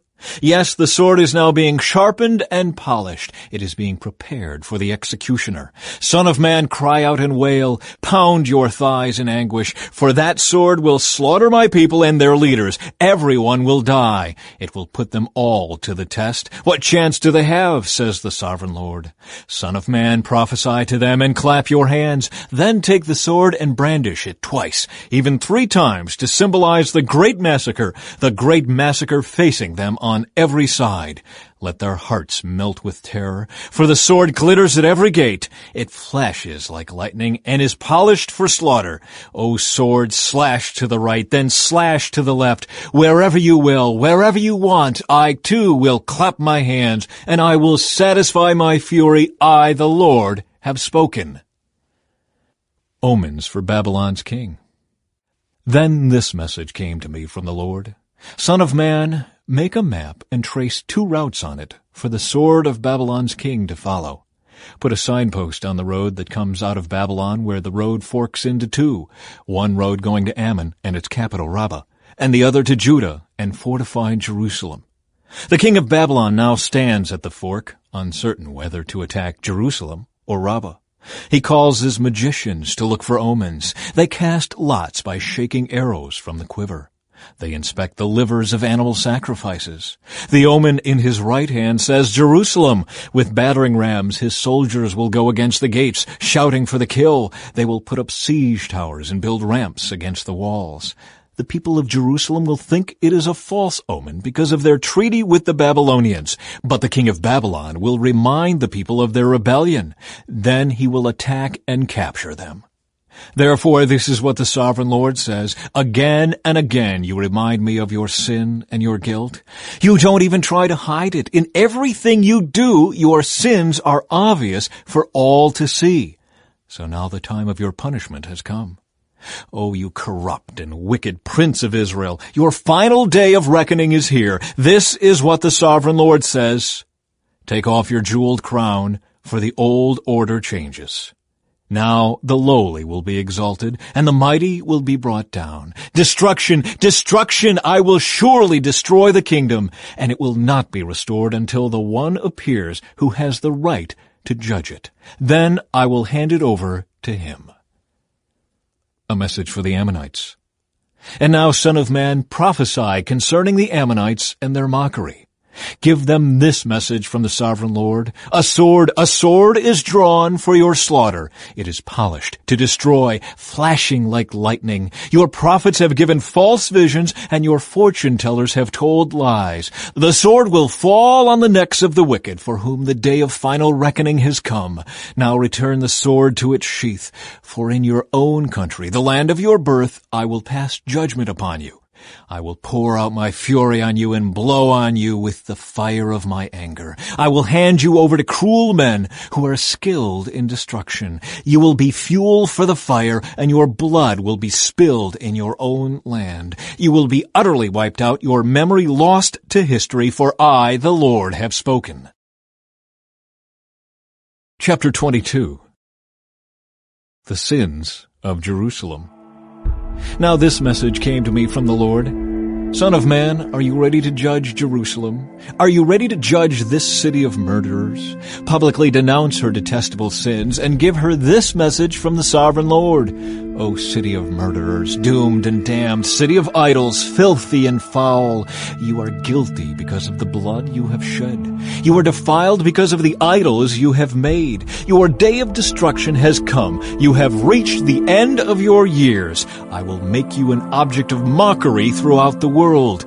O infamous city filled with confusion, you will be mocked by people far and near. Every leader in Israel who lives within your walls is bent on murder. Fathers and mothers are treated with contempt. Foreigners are forced to pay for protection. Orphans and widows are wronged and oppressed among you. You despise my holy things and violate my Sabbath days of rest. People accuse others falsely and send them to their death. You are filled with idol worshippers and people who do obscene things. Men sleep with their fathers' wives and have intercourse with women who are menstruating. Within your walls live men who commit adultery with their neighbors' wives, who defile their daughters-in-law, or who rape their own sisters. There are hired murderers, lone racketeers, and extortioners everywhere. They never even think of me and my commands, says the sovereign Lord. But now I clap my hands in indignation over your dishonest gain and bloodshed. How strong and courageous will you be in my day of reckoning? I, the Lord, have spoken, and I will do what I said. I will scatter you among the nations and purge you of your wickedness. And when I have been dishonored among the nations because of you, you will know that I am the Lord. The Lord's refining furnace. Then this message came to me from the Lord. Son of man, the people of Israel are the worthless slag that remains after silver is smelted. They are the dross that is left over, a useless mixture of copper, tin, iron, and lead. So tell them, this is what the sovereign Lord says. Because you are all worthless slag, I will bring you to my crucible in Jerusalem.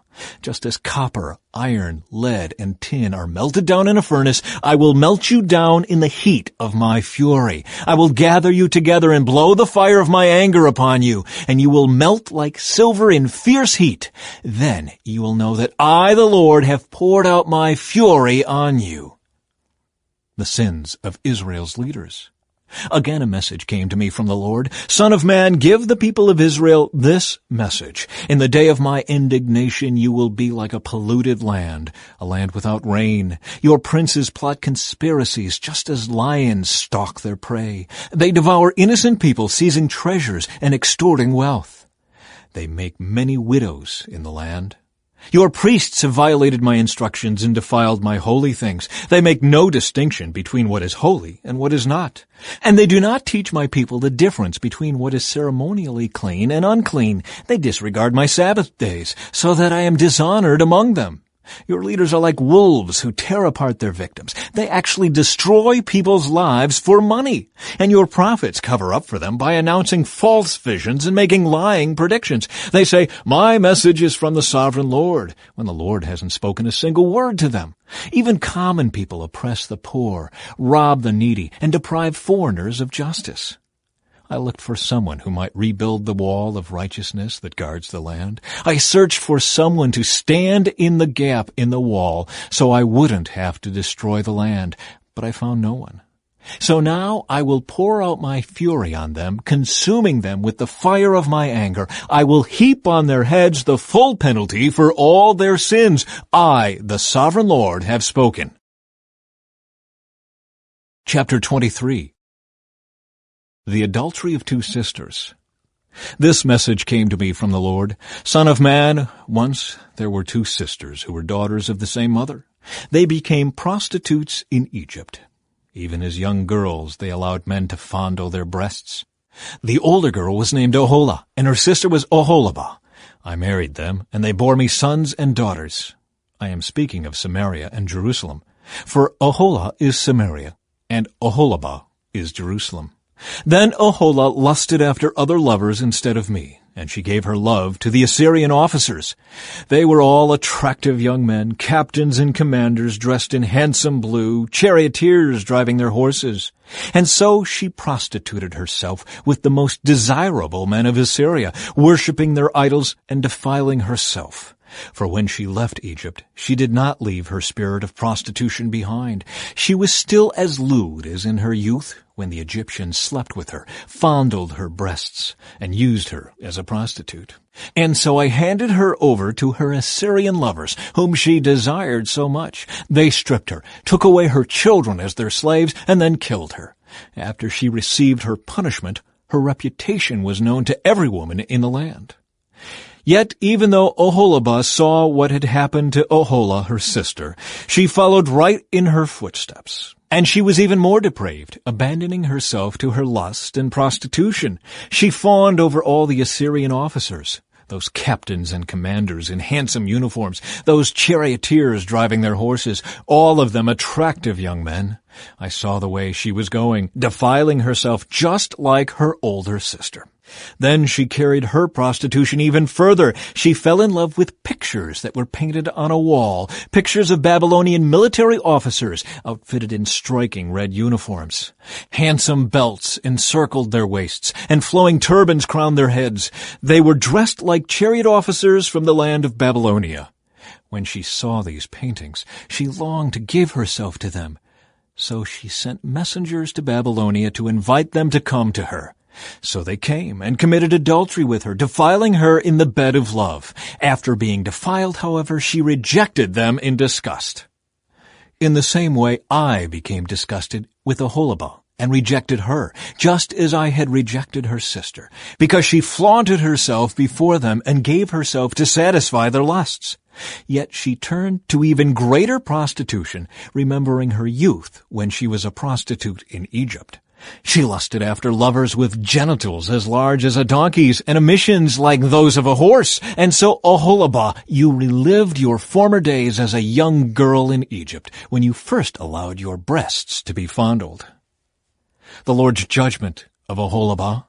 Therefore, Oholibah, this is what the sovereign Lord says: I will send your lovers against you from every direction, those very nations from which you turned away in disgust. For the Babylonians will come with all the Chaldeans from Pekod and Shoa and Koa, and all the Assyrians will come with them, handsome young captains, commanders, chariot officers, and other high-ranking officers, all riding their horses. They will all come against you from the north, with chariots, wagons, and a great army prepared for attack.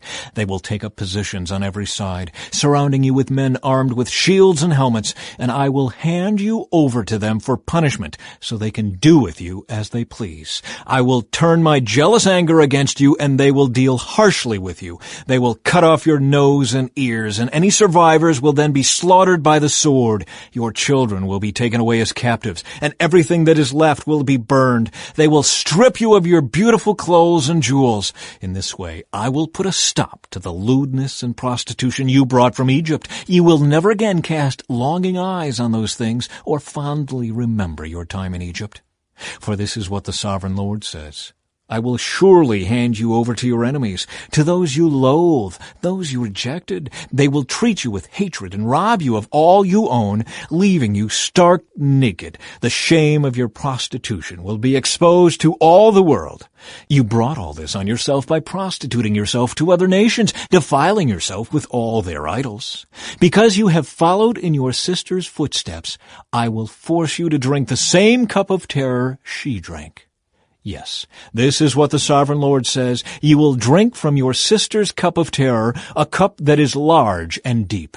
It is filled to the brim with scorn and derision. Drunkenness and anguish will fill you, for your cup is filled to the brim with distress and desolation, the same cup your sister Samaria drank. You will drain that cup of terror to the very bottom. Then you will smash it to pieces and beat your breast in anguish. I, the sovereign Lord, have spoken. And because you have forgotten me and turned your back on me, this is what the sovereign Lord says: you must bear the consequences of all your lewdness and prostitution. The Lord's judgment on both sisters. The Lord said to me, Son of man, you must accuse Aholah and Aholibah of all their detestable sins. They have committed both adultery and murder. Adultery by worshiping idols, and murder by burning as sacrifices the children they bore to me.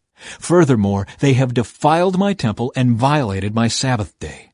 On the very day that they sacrificed their children to their idols, they boldly came into my temple to worship. They came in and defiled my house. You sisters sent messengers to distant lands to get men. Then, when they arrived, you bathed yourselves, painted your eyelids, and put on your finest jewels for them. You sat with them on a beautifully embroidered couch and put my incense and my special oil on a table that was spread before you. From your room came the sound of many men carousing. They were lustful men and drunkards from the wilderness who put bracelets on your wrists and beautiful crowns on your heads. Then I said, if they really want to have sex with old, worn-out prostitutes like these, let them. And that is what they did. They had sex with Aholah and Aholibah, these shameless prostitutes. But righteous people will judge these sister cities for what they really are, adulterers and murderers. Now this is what the Sovereign Lord says. Bring an army against them and hand them over to be terrorized and plundered. For their enemies will stone them and kill them with swords. They will butcher their sons and daughters and burn their homes. In this way, I will put an end to lewdness and idolatry in the land, and my judgment will be a warning to others not to follow their wicked example. You will be fully repaid for all your prostitution, your worship of idols. Yes, you will suffer the full penalty. Then you will know that I am the Sovereign Lord. Chapter 24. The Sign of the Cooking Pot.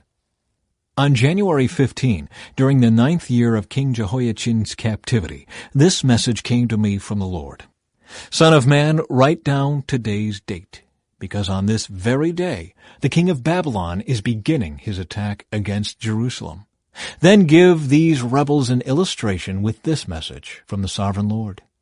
Put a pot on the fire and pour in some water. Fill it with choice pieces of meat, the rump and the shoulder, and all the most tender cuts. Use only the best sheep from the flock, and heap fuel on the fire beneath the pot. Bring the pot to a boil, and cook the bones along with the meat. Now this is what the Sovereign Lord says. What sorrow awaits Jerusalem, the city of murderers. She is a cooking pot whose corruption can't be cleaned out. Take the meat out in random order, for no piece is better than another. For the blood of her murderers is splashed on the rocks. It isn't even spilled on the ground where the dust could cover it. So I will splash her blood on a rock for all to see, an expression of my anger and vengeance against her. This is what the Sovereign Lord says. What sorrow awaits Jerusalem, the city of murderers. I myself will pile up the fuel beneath her. Yes, heap on the wood. Let the fire roar to make the pot boil. Cook the meat with many spices, and afterward burn the bones. Now set the empty pot on the coals. Heat it red hot. Burn away the filth and corruption. But it's hopeless. The corruption can't be cleaned out.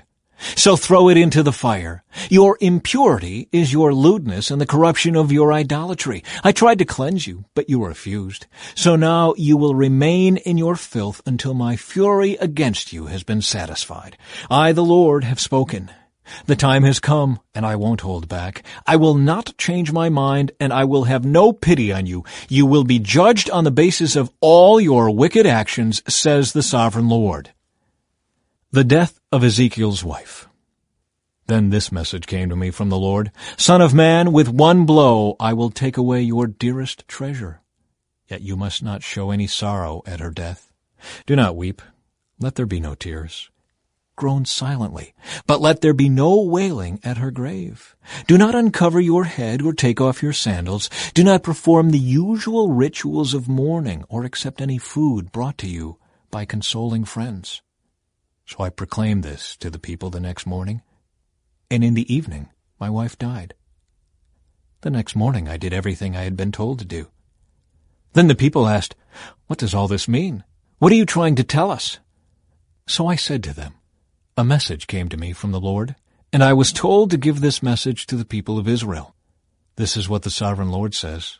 I will defile my temple, the source of your security and pride, the place your heart delights in. Your sons and daughters, whom you left behind in Judea, will be slaughtered by the sword. Then you will do as Ezekiel has done. You will not mourn in public or console yourselves by eating the food brought by friends. Your heads will remain covered, and your sandals will not be taken off. You will not mourn or weep, but you will waste away because of your sins. You will mourn privately for all the evil you have done. Ezekiel is an example for you. You will do just as he has done, and when that time comes, you will know that I am the Lord. Then the Lord said to me, Son of man, on the day I take away their stronghold, their joy and glory, their heart's desire, their dearest treasure, I will also take away their sons and daughters. And on that day, a survivor from Jerusalem will come to you in Babylon and tell you what has happened. And when he arrives, your voice will suddenly return so you can talk to him. And you will be a symbol for these people. Then they will know that I am the Lord. Chapter 25. A message for Ammon. Then this message came to me from the Lord, Son of man, turn and face the land of Ammon, and prophesy against its people. Give the Ammonites this message from the sovereign Lord. Hear the word of the sovereign Lord. Because you cheered when my temple was defiled, mocked Israel in her desolation, and laughed at Judah as she went away into exile, I will allow nomads from the eastern deserts to overrun your country. They will set up their camps among you and pitch their tents on your land. They will harvest all your fruit and drink the milk from your livestock. And I will turn the city of Rabbah into a pasture for camels, and all the land of the Ammonites into a resting place for sheep and goats. Then you will know that I am the Lord. This is what the sovereign Lord says. Because you clapped and danced and cheered with glee at the destruction of my people, I will raise my fist of judgment against you. I will give you as plunder to many nations. I will cut you off from being a nation and destroy you completely. Then you will know that I am the Lord. A message for Moab. This is what the sovereign Lord says. Because the people of Moab have said that Judah is just like all the other nations, I will open up their eastern flank and wipe out their glorious frontier towns, Beth Jeshimoth, Baal-Meon, and Kiriathaim. And I will hand Moab over to nomads from the eastern deserts, just as I handed over Ammon. Yes, the Ammonites will no longer be counted among the nations. In the same way, I will bring my judgment down on the Moabites. Then they will know that I am the Lord. A message for Edom. This is what the sovereign Lord says. The people of Edom have sinned greatly by avenging themselves against the people of Judah. Therefore, says the sovereign Lord, I will raise my fist of judgment against Edom. I will wipe out its people and animals with the sword. I will make a wasteland of everything from Teman to Dedan. I will accomplish this by the hand of my people of Israel. They will carry out my vengeance with anger, and Edom will know that this vengeance is from me. I, the sovereign Lord, have spoken. A message for Philistia. This is what the sovereign Lord says. The people of Philistia have acted against Judah out of bitter revenge and long-standing contempt. Therefore, this is what the sovereign Lord says. I will raise my fist of judgment against the land of the Philistines. I will wipe out the Kerethites and utterly destroy the people who live by the sea. I will execute terrible vengeance against them to punish them for what they have done. And when I have inflicted my revenge, they will know that I am the Lord. Chapter 26. A message for Tyre. On February 3, during the 12th year of King Jehoiachin's captivity, this message came to me from the Lord. Son of man, Tyre has rejoiced over the fall of Jerusalem, saying, Ha!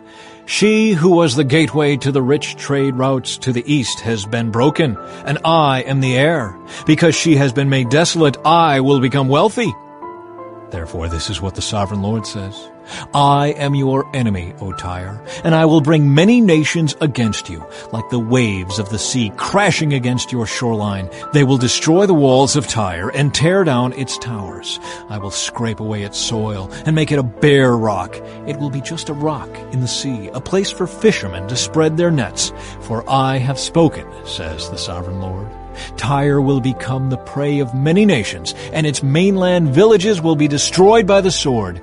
Then they will know that I am the Lord. This is what the sovereign Lord says. From the north I will bring King Nebuchadnezzar of Babylon against Tyre.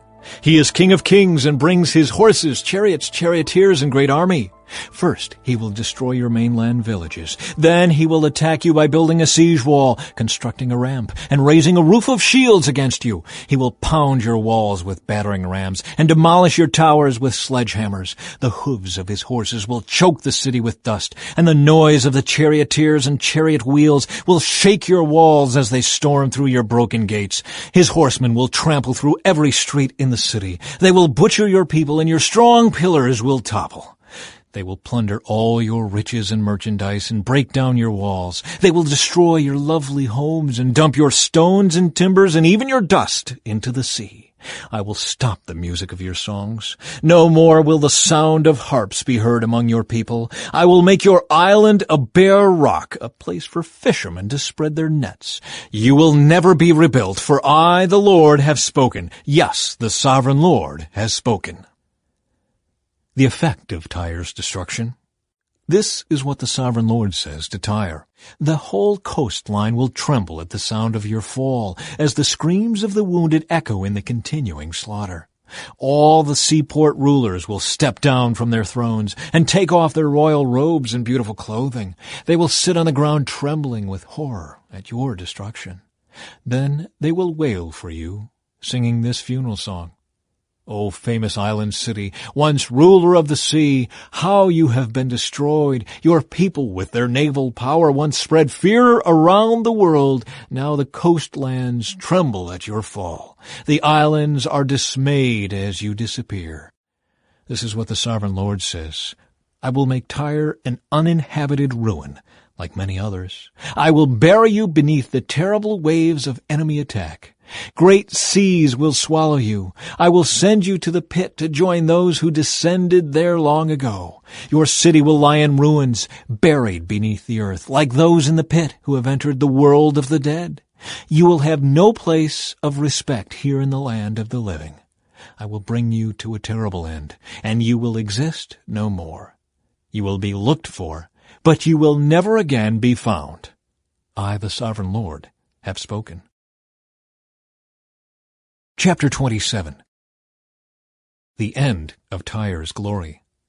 Then this message came to me from the Lord. Son of man, sing a funeral song for Tyre, that mighty gateway to the sea, the trading center of the world. Give Tyre this message from the sovereign Lord. You boasted, O Tyre, my beauty is perfect. You extended your boundaries into the sea. Your builders made your beauty perfect. You were like a great ship built of the finest cypress from Shinar. They took a cedar from Lebanon to make a mast for you. They carved your oars from the oaks of Bashan. Your deck of pine from the coasts of Cyprus was inlaid with ivory. Your sails were made of Egypt's finest linen, and they flew as a banner above you. You stood beneath blue and purple awnings made bright with dyes from the coasts of Elisha. Your oarsmen came from Sidon and Arvad. Your helmsmen were skilled men from Tyre itself. Wise old craftsmen from Gebal did the caulking. Ships from every land came with goods to barter for your trade. Men from distant Persia, Lydia, and Libya served in your great army. They hung their shields and helmets on your walls, giving you great honor. Men from Arvad and Helek stood on your walls. Your towers were manned by men from Gamad. Their shields hung on your walls, completing your beauty. Tarshish sent merchants to buy your wares in exchange for silver, iron, tin, and lead. Merchants from Greece, Tubal, and Meshech brought slaves and articles of bronze to trade with you. From Togarmah came riding horses, chariot horses, and mules, all in exchange for your goods. Merchants came to you from Dedan. Numerous coastlines were your captive markets. They brought payment in ivory tusks and ebony wood. Syria sent merchants to buy your rich variety of goods. They traded turquoise, purple dyes, embroidery, fine linen, and jewelry of coral and rubies. Judah and Israel traded for your wares, offering wheat from Minnith, figs, honey, olive oil, and balm. Damascus sent merchants to buy your rich variety of goods, bringing wine from Helbon and white wool from Zahar. Greeks from Uzal came to trade for your merchandise. Wrought iron, cassia, and fragrant calamus were bartered for your wares. Dedan sent merchants to trade their expensive saddle blankets with you. The Arabians and the princes of Kedar sent merchants to trade lambs and rams and male goats in exchange for your goods. The merchants of Sheba and Ramah came with all kinds of spices, jewels, and gold in exchange for your wares. Haran, Cana, Eden, Sheba, Ashur, and Kilmad came with their merchandise too. They brought choice fabrics to trade, blue cloth, embroidery, and multicolored carpets rolled up and bound with cords. The ships of Tarshish were your ocean caravans. Your island warehouse was filled to the brim. The destruction of Tyre. But look, your oarsmen have taken you into stormy seas. A mighty eastern gale has wrecked you in the heart of the sea. Everything is lost, your riches and wares, your sailors and pilots, your shipbuilders, merchants, and warriors. On the day of your ruin, everyone on board sinks into the depths of the sea. Your cities by the sea tremble as your pilots cry out in terror. All the oarsmen abandon their ships. The sailors and pilots on shore come to stand on the beach. They cry aloud over you and weep bitterly. They throw dust on their heads and roll in ashes. They shave their heads in grief for you and dress themselves in burlap. They weep for you with bitter anguish and deep mourning. As they wail and mourn over you, they sing this sad funeral song. Was there ever such a city as Tyre, now silent at the bottom of the sea? The merchandise you traded satisfied the desires of many nations. Kings at the ends of the earth were enriched by your trade. Now you are a wrecked ship, broken at the bottom of the sea. All your merchandise and crew have gone down with you. All who live along the coastlands are appalled at your terrible fate. Their kings are filled with horror and look on with twisted faces. The merchants among the nations shake their heads at the sight of you, for you have come to a horrible end and will exist no more. Chapter 28. A message for Tyre's king. Then this message came to me from the Lord. Son of man, give the prince of Tyre this message from the sovereign Lord. In your great pride you claim, I am a god. I sit on a divine throne in the heart of the sea. But you are only a man and not a god, though you boast that you are a god. You regard yourself as wiser than Daniel, and think no secret is hidden from you. With your wisdom and understanding you have amassed great wealth, gold and silver for your treasuries. Yes, your wisdom has made you very rich, and your riches have made you very proud. Therefore this is what the sovereign Lord says. Because you think you are as wise as a god, I will now bring against you a foreign army, the terror of the nations. They will draw their swords against your marvelous wisdom and defile your splendor. They will bring you down to the pit, and you will die in the heart of the sea, pierced with many wounds. Will you then boast, I am a god, to those who kill you? To them you will be no god, but merely a man. You will die like an outcast at the hands of foreigners. I, the sovereign Lord, have spoken. Then this further message came to me from the Lord. Son of man, sing this funeral song for the king of Tyre. Give him this message from the sovereign Lord. You were the model of perfection, full of wisdom and exquisite in beauty. You were in Eden, the garden of God. Your clothing was adorned with every precious stone. Red carnelian, pale green peridot, white moonstone, blue-green beryl, onyx, green jasper, blue lapis lazuli, turquoise, and emerald, all beautifully crafted for you and set in the finest gold. They were given to you on the day you were created. I ordained and anointed you as the mighty angelic guardian. You had access to the holy mountain of God and walked among the stones of fire. You were blameless in all you did from the day you were created until the day evil was found in you. Your rich commerce led you to violence, and you sinned. So I banished you in disgrace from the mountain of God. I expelled you, O mighty guardian, from your place among the stones of fire. Your heart was filled with pride because of all your beauty. Your wisdom was corrupted by your love of splendor. So I threw you to the ground and exposed you to the curious gaze of kings. You defiled your sanctuaries with your many sins and your dishonest trade. So I brought fire out from within you, and it consumed you. I reduced you to ashes on the ground in the sight of all who were watching. All who knew you are appalled at your fate. You have come to a terrible end, and you will exist no more. A message for Sidon. Then another message came to me from the Lord. Son of man, turn and face the city of Sidon and prophesy against it. Give the people of Sidon this message from the sovereign Lord. I am your enemy, O Sidon, and I will reveal my glory by what I do to you. When I bring judgment against you and reveal my holiness among you, everyone watching will know that I am the Lord. I will send a plague against you, and blood will be spilled in your streets. The attack will come from every direction, and your people will lie slaughtered within your walls. Then everyone will know that I am the Lord. No longer will Israel's scornful neighbors prick and tear at her like briars and thorns, for then they will know that I am the sovereign Lord. Restoration for Israel. This is what the sovereign Lord says. The people of Israel will again live in their own land, the land I gave my servant Jacob. For I will gather them from the distant lands where I have scattered them. I will reveal to the nations of the world my holiness among my people. They will live safely in Israel and build homes and plant vineyards. And when I punish the neighboring nations that treated them with contempt, they will know that I am the Lord their God. Chapter 29. A message for Egypt. On January 7, during the 10th year of King Jehoiachin's captivity, this message came to me from the Lord. Son of man, turn and face Egypt, and prophesy against Pharaoh the king and all the people of Egypt. Give them this message from the sovereign Lord. I am your enemy, O Pharaoh, king of Egypt, you great monster, lurking in the streams of the Nile. For you have said, the Nile River is mine, I made it for myself. I will put hooks in your jaws and drag you out on the land with fish sticking to your scales. I will leave you and all your fish stranded in the wilderness to die. You will lie unburied on the open ground, for I have given you as food to the wild animals and birds. All the people of Egypt will know that I am the Lord. For to Israel you were just a staff made of reeds. When Israel leaned on you, you splintered and broke, and stabbed her in the armpit. When she put her weight on you, you gave way, and her back was thrown out of joint.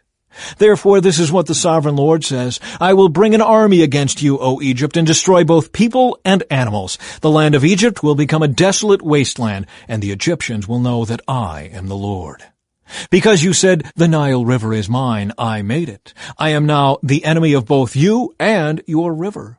I will make the land of Egypt a totally desolate wasteland, from Migdol to Aswan, as far south as the border of Ethiopia. For 40 years not a soul will pass that way, neither people nor animals. It will be completely uninhabited. I will make Egypt desolate, and it will be surrounded by other desolate nations. Its cities will be empty and desolate for 40 years, surrounded by other ruined cities. I will scatter the Egyptians to distant lands.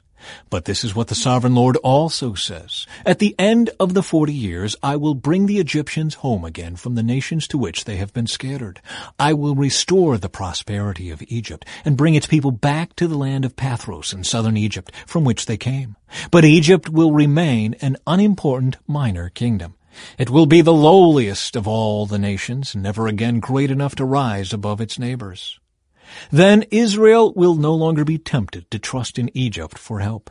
Egypt's shattered condition will remind Israel of how sinful she was to trust Egypt in earlier days. Then Israel will know that I am the sovereign Lord.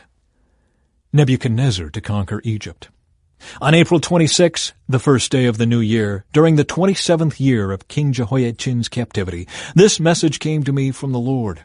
Son of man, the army of King Nebuchadnezzar of Babylon fought so hard against Tyre that the warriors' heads were rubbed bare and their shoulders were raw and blistered. Yet Nebuchadnezzar and his army won no plunder to compensate them for all their work. Therefore this is what the sovereign Lord says, I will give the land of Egypt to Nebuchadnezzar king of Babylon. He will carry off its wealth, plundering everything it has, so he can pay his army. Yes, I have given him the land of Egypt as a reward for his work, says the sovereign Lord, because he was working for me when he destroyed Tyre. And the day will come when I will cause the ancient glory of Israel to revive, and then, Ezekiel, your words will be respected. Then they will know that I am the Lord. Chapter 30. A sad day for Egypt. This is another message that came to me from the Lord. Son of man, prophesy and give this message from the sovereign Lord. Weep and wail for that day, for the terrible day is almost here, the day of the Lord. It is a day of clouds and gloom, a day of despair for the nations. A sword will come against Egypt, and those who are slaughtered will cover the ground. Its wealth will be carried away, and its foundations destroyed. The land of Ethiopia will be ravished. Ethiopia, Libya, Lydia, all Arabia, and all their other allies will be destroyed in that war. For this is what the Lord says, all of Egypt's allies will fall, and the pride of her power will end. From Migdol to Aswan, they will be slaughtered by the sword, says the sovereign Lord. Egypt will be desolate, surrounded by desolate nations, and its cities will be in ruins, surrounded by other ruined cities. And the people of Egypt will know that I am the Lord when I have set Egypt on fire and destroyed all their allies. At that time I will send swift messengers in ships to terrify the complacent Ethiopians. Great panic will come upon them on that day of Egypt's certain destruction. Watch for it, it is sure to come. For this is what the sovereign Lord says, by the power of King Nebuchadnezzar of Babylon, I will destroy the hordes of Egypt. He and his armies, the most ruthless of all, will be sent to demolish the land. They will make war against Egypt until slaughtered Egyptians cover the ground. I will dry up the Nile River and sell the land to wicked men. I will destroy the land of Egypt and everything in it by the hands of foreigners. I, the Lord, have spoken. This is what the sovereign Lord says. I will smash the idols of Egypt and the images at Memphis. There will be no rulers left in Egypt. Terror will sweep the land. I will destroy southern Egypt, set fire to Zoan, and bring judgment against Thebes. I will pour out my fury on Pelusium, the strongest fortress of Egypt, and I will stamp out the hordes of Thebes. Yes, I will set fire to all Egypt. Pelusium will be racked with pain. Thebes will be torn apart. Memphis will live in constant terror. The young men of Heliopolis and Bubastis will die in battle, and the women will be taken away as slaves. When I come to break the proud strength of Egypt, it will be a dark day for Tahpanhes too. A dark cloud will cover Tahpanhes, and its daughters will be led away as captives. And so I will greatly punish Egypt, and they will know that I am the Lord. The broken arms of Pharaoh. On April 29, during the 11th year of King Jehoiachin's captivity, this message came to me from the Lord. Son of man, I have broken the arm of Pharaoh, the king of Egypt.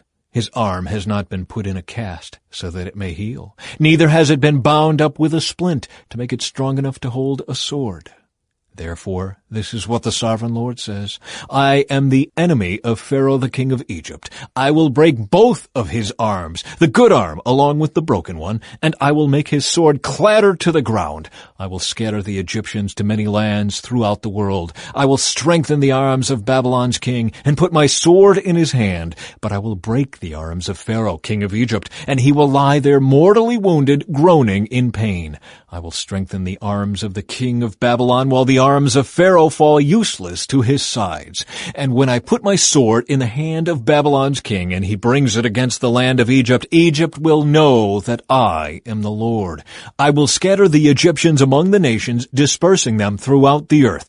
Then they will know that I am the Lord. Chapter 31. Egypt compared to fallen Assyria. On June 21, during the 11th year of King Jehoiachin's captivity, this message came to me from the Lord. Son of man, give this message to Pharaoh, king of Egypt, and all his hordes.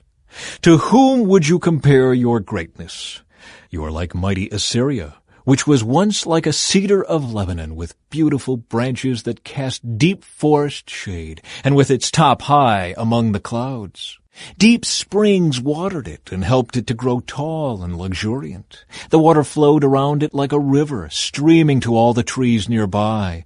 This great tree towered high, higher than all the other trees around it. It prospered and grew long, thick branches because of all the water at its roots. The birds nested in its branches, and in its shade all the wild animals gave birth. All the great nations of the world lived in its shadow. It was strong and beautiful, with wide-spreading branches, for its roots went deep into abundant water.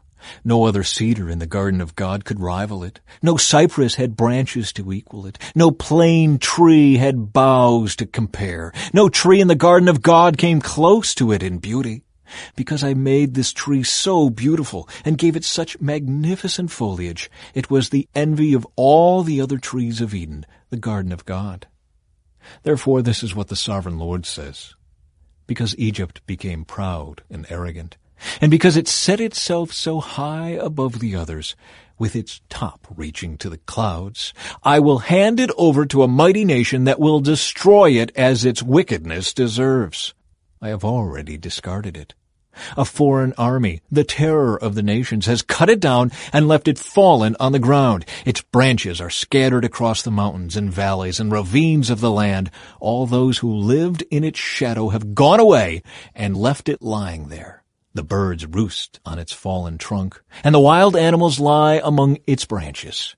Let the tree of no other nation proudly exult in its own prosperity, though it be higher than the clouds, and it be watered from the depths. For all are doomed to die, to go down to the depths of the earth.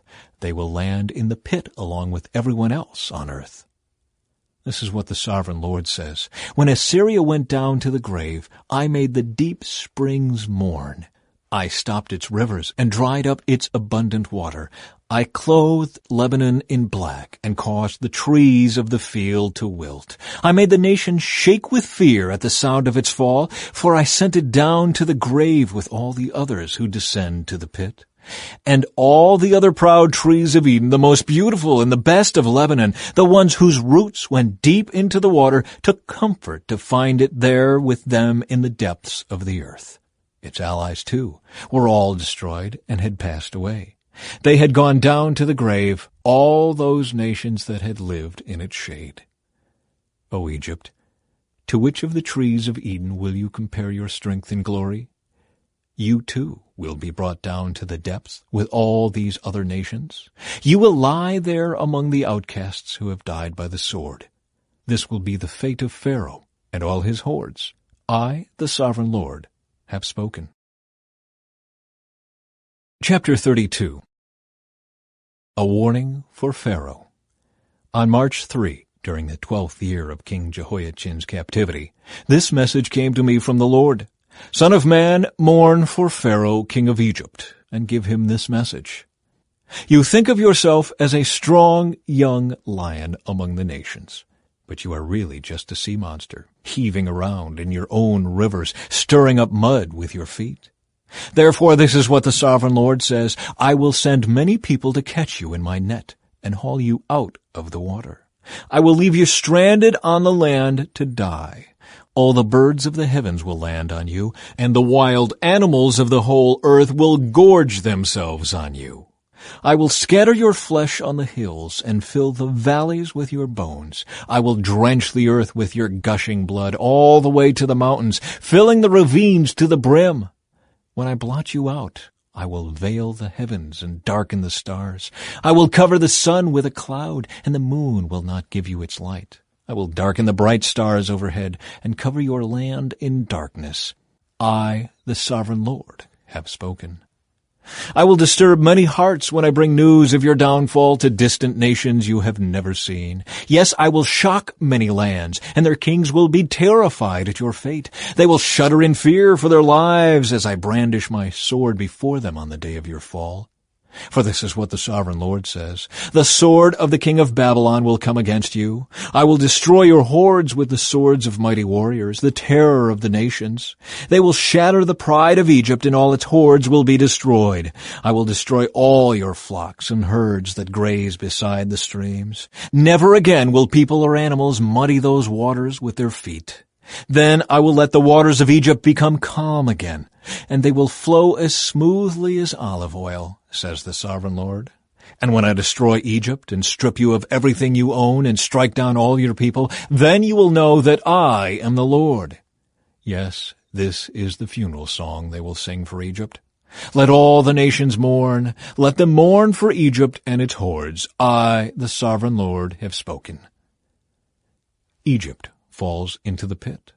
On March 17, during the 12th year, another message came to me from the Lord. Son of man, weep for the hordes of Egypt and for the other mighty nations, for I will send them down to the world below in company with those who descend to the pit.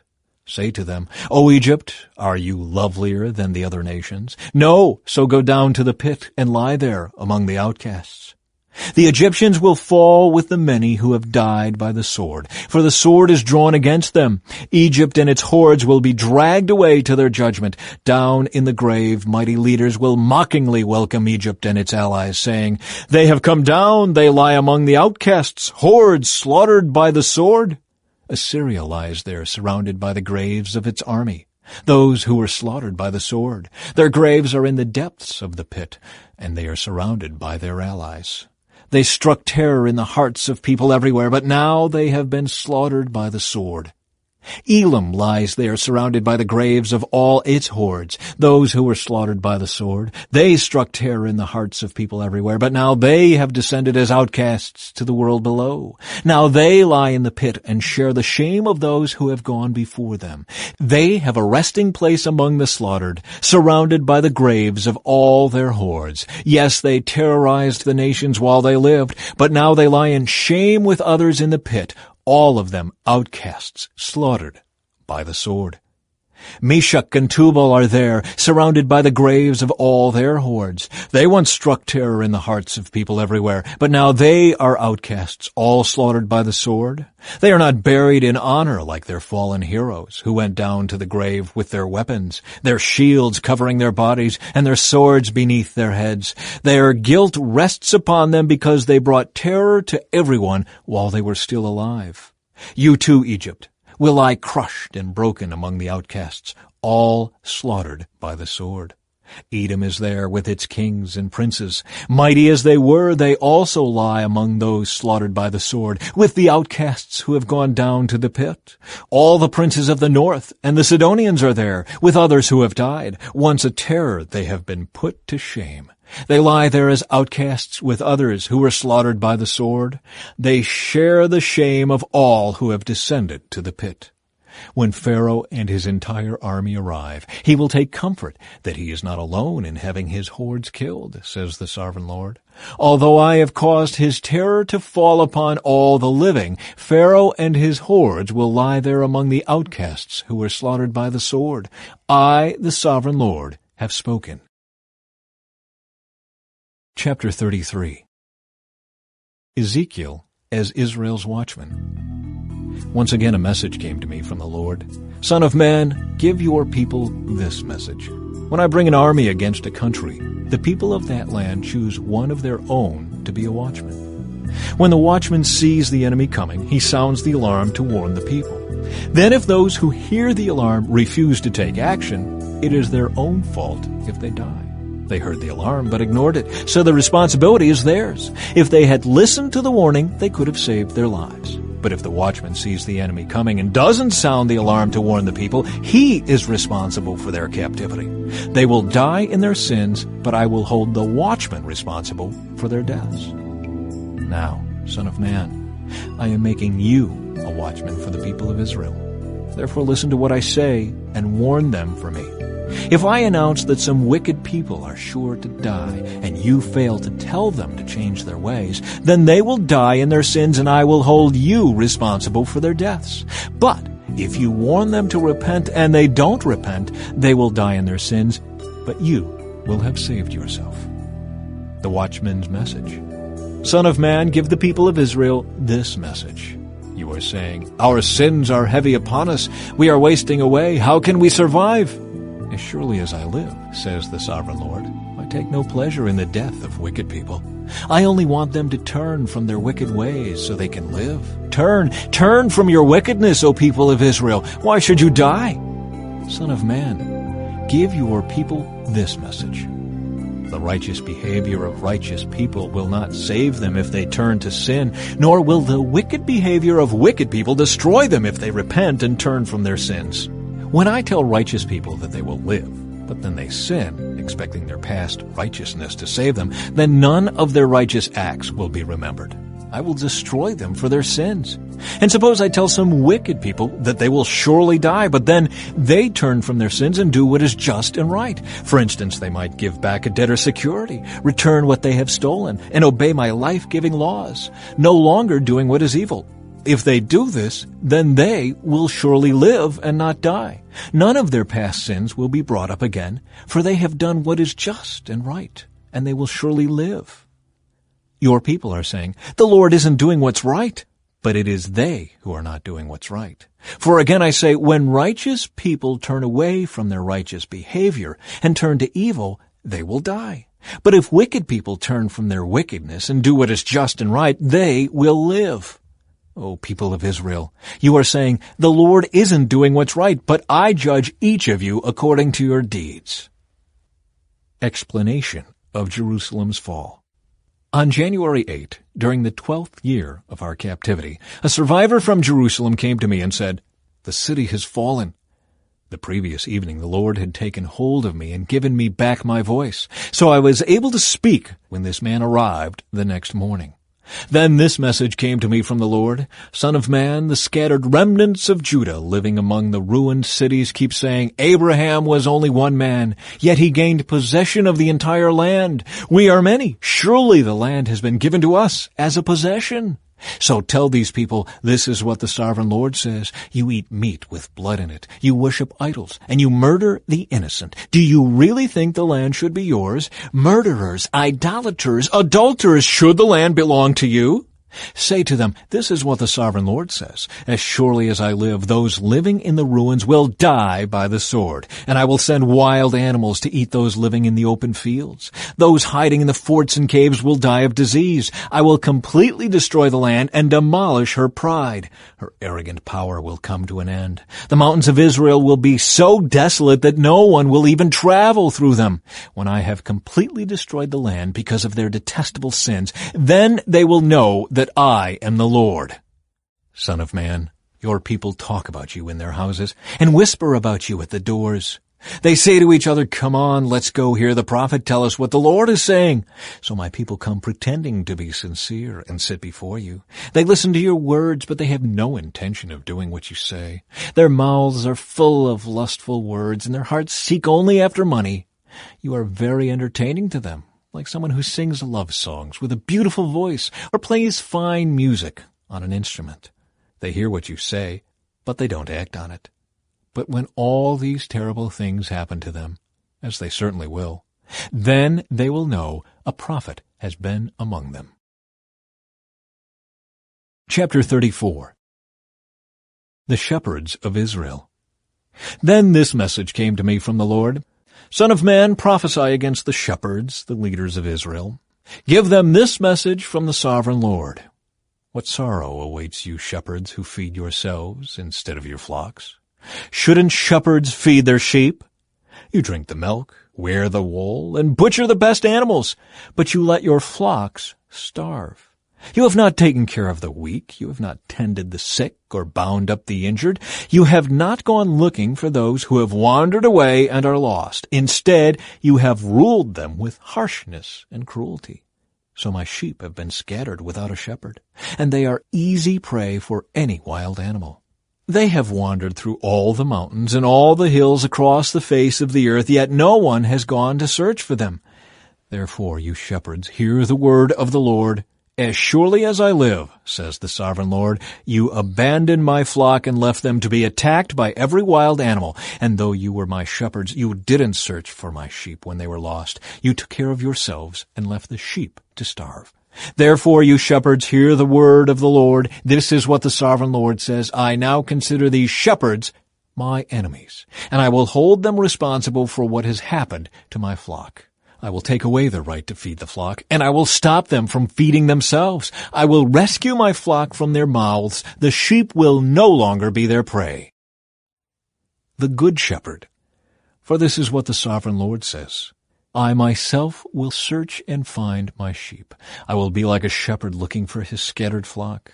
I will find my sheep and rescue them from all the places where they were scattered on that dark and cloudy day.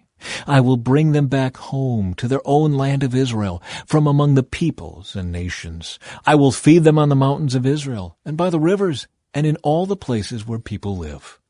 Yes, I will give them good pasture land on the high hills of Israel.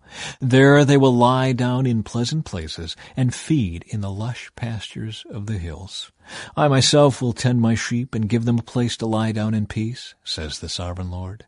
I will search for my lost ones who strayed away, and I will bring them safely home again. I will bandage the injured and strengthen the weak, but I will destroy those who are fat and powerful. I will feed them, yes, feed them justice. And as for you, my flock, this is what the sovereign Lord says to his people. I will judge between one animal of the flock and another, separating the sheep from the goats.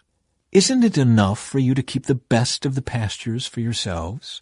Must you also trample down the rest? Isn't it enough for you to drink clear water for yourselves? Must you also muddy the rest with your feet?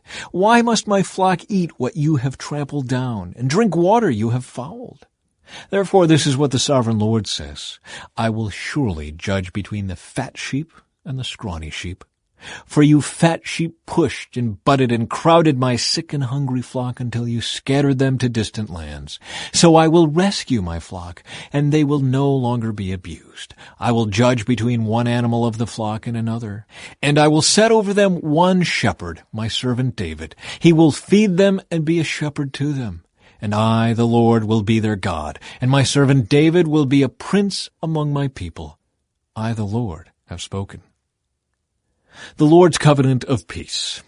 I will make a covenant of peace with my people and drive away the dangerous animals from the land.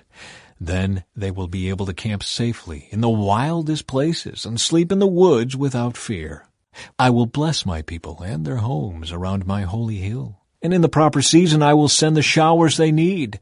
There will be showers of blessing. The orchards and fields of my people will yield bumper crops, and everyone will live in safety. When I have broken their chains of slavery and rescued them from those who enslaved them, then they will know that I am the Lord. They will no longer be prey for other nations, and wild animals will no longer devour them. They will live in safety, and no one will frighten them. And I will make their land famous for its crops, so my people will never again suffer from famines or the insults of foreign nations. In this way they will know that I, the Lord, their God, am with them. And they will know that they, the people of Israel, are my people, says the sovereign Lord. You are my flock, the sheep of my pasture. You are my people, and I am your God. I, the sovereign Lord, have spoken. Chapter 35. A message for Edom. Again a message came to me from the Lord. Son of man, turn and face Mount Seir, and prophesy against its people. Give them this message from the sovereign Lord. I am your enemy, O Mount Seir, and I will raise my fist against you to destroy you completely. I will demolish your cities and make you desolate. Then you will know that I am the Lord. Your eternal hatred for the people of Israel led you to butcher them when they were helpless, when I had already punished them for all their sins. As surely as I live, says the sovereign Lord, since you show no distaste for blood, I will give you a bloodbath of your own. Your turn has come. I will make Mount Seir utterly desolate, killing off all who try to escape and any who return. I will fill your mountains with the dead. Your hills, your valleys, and your ravines will be filled with people slaughtered by the sword. I will make you desolate forever. Your cities will never be rebuilt. Then you will know that I am the Lord. For you said, the lands of Israel and Judah will be ours. We will take possession of them. What do we care that the Lord is there?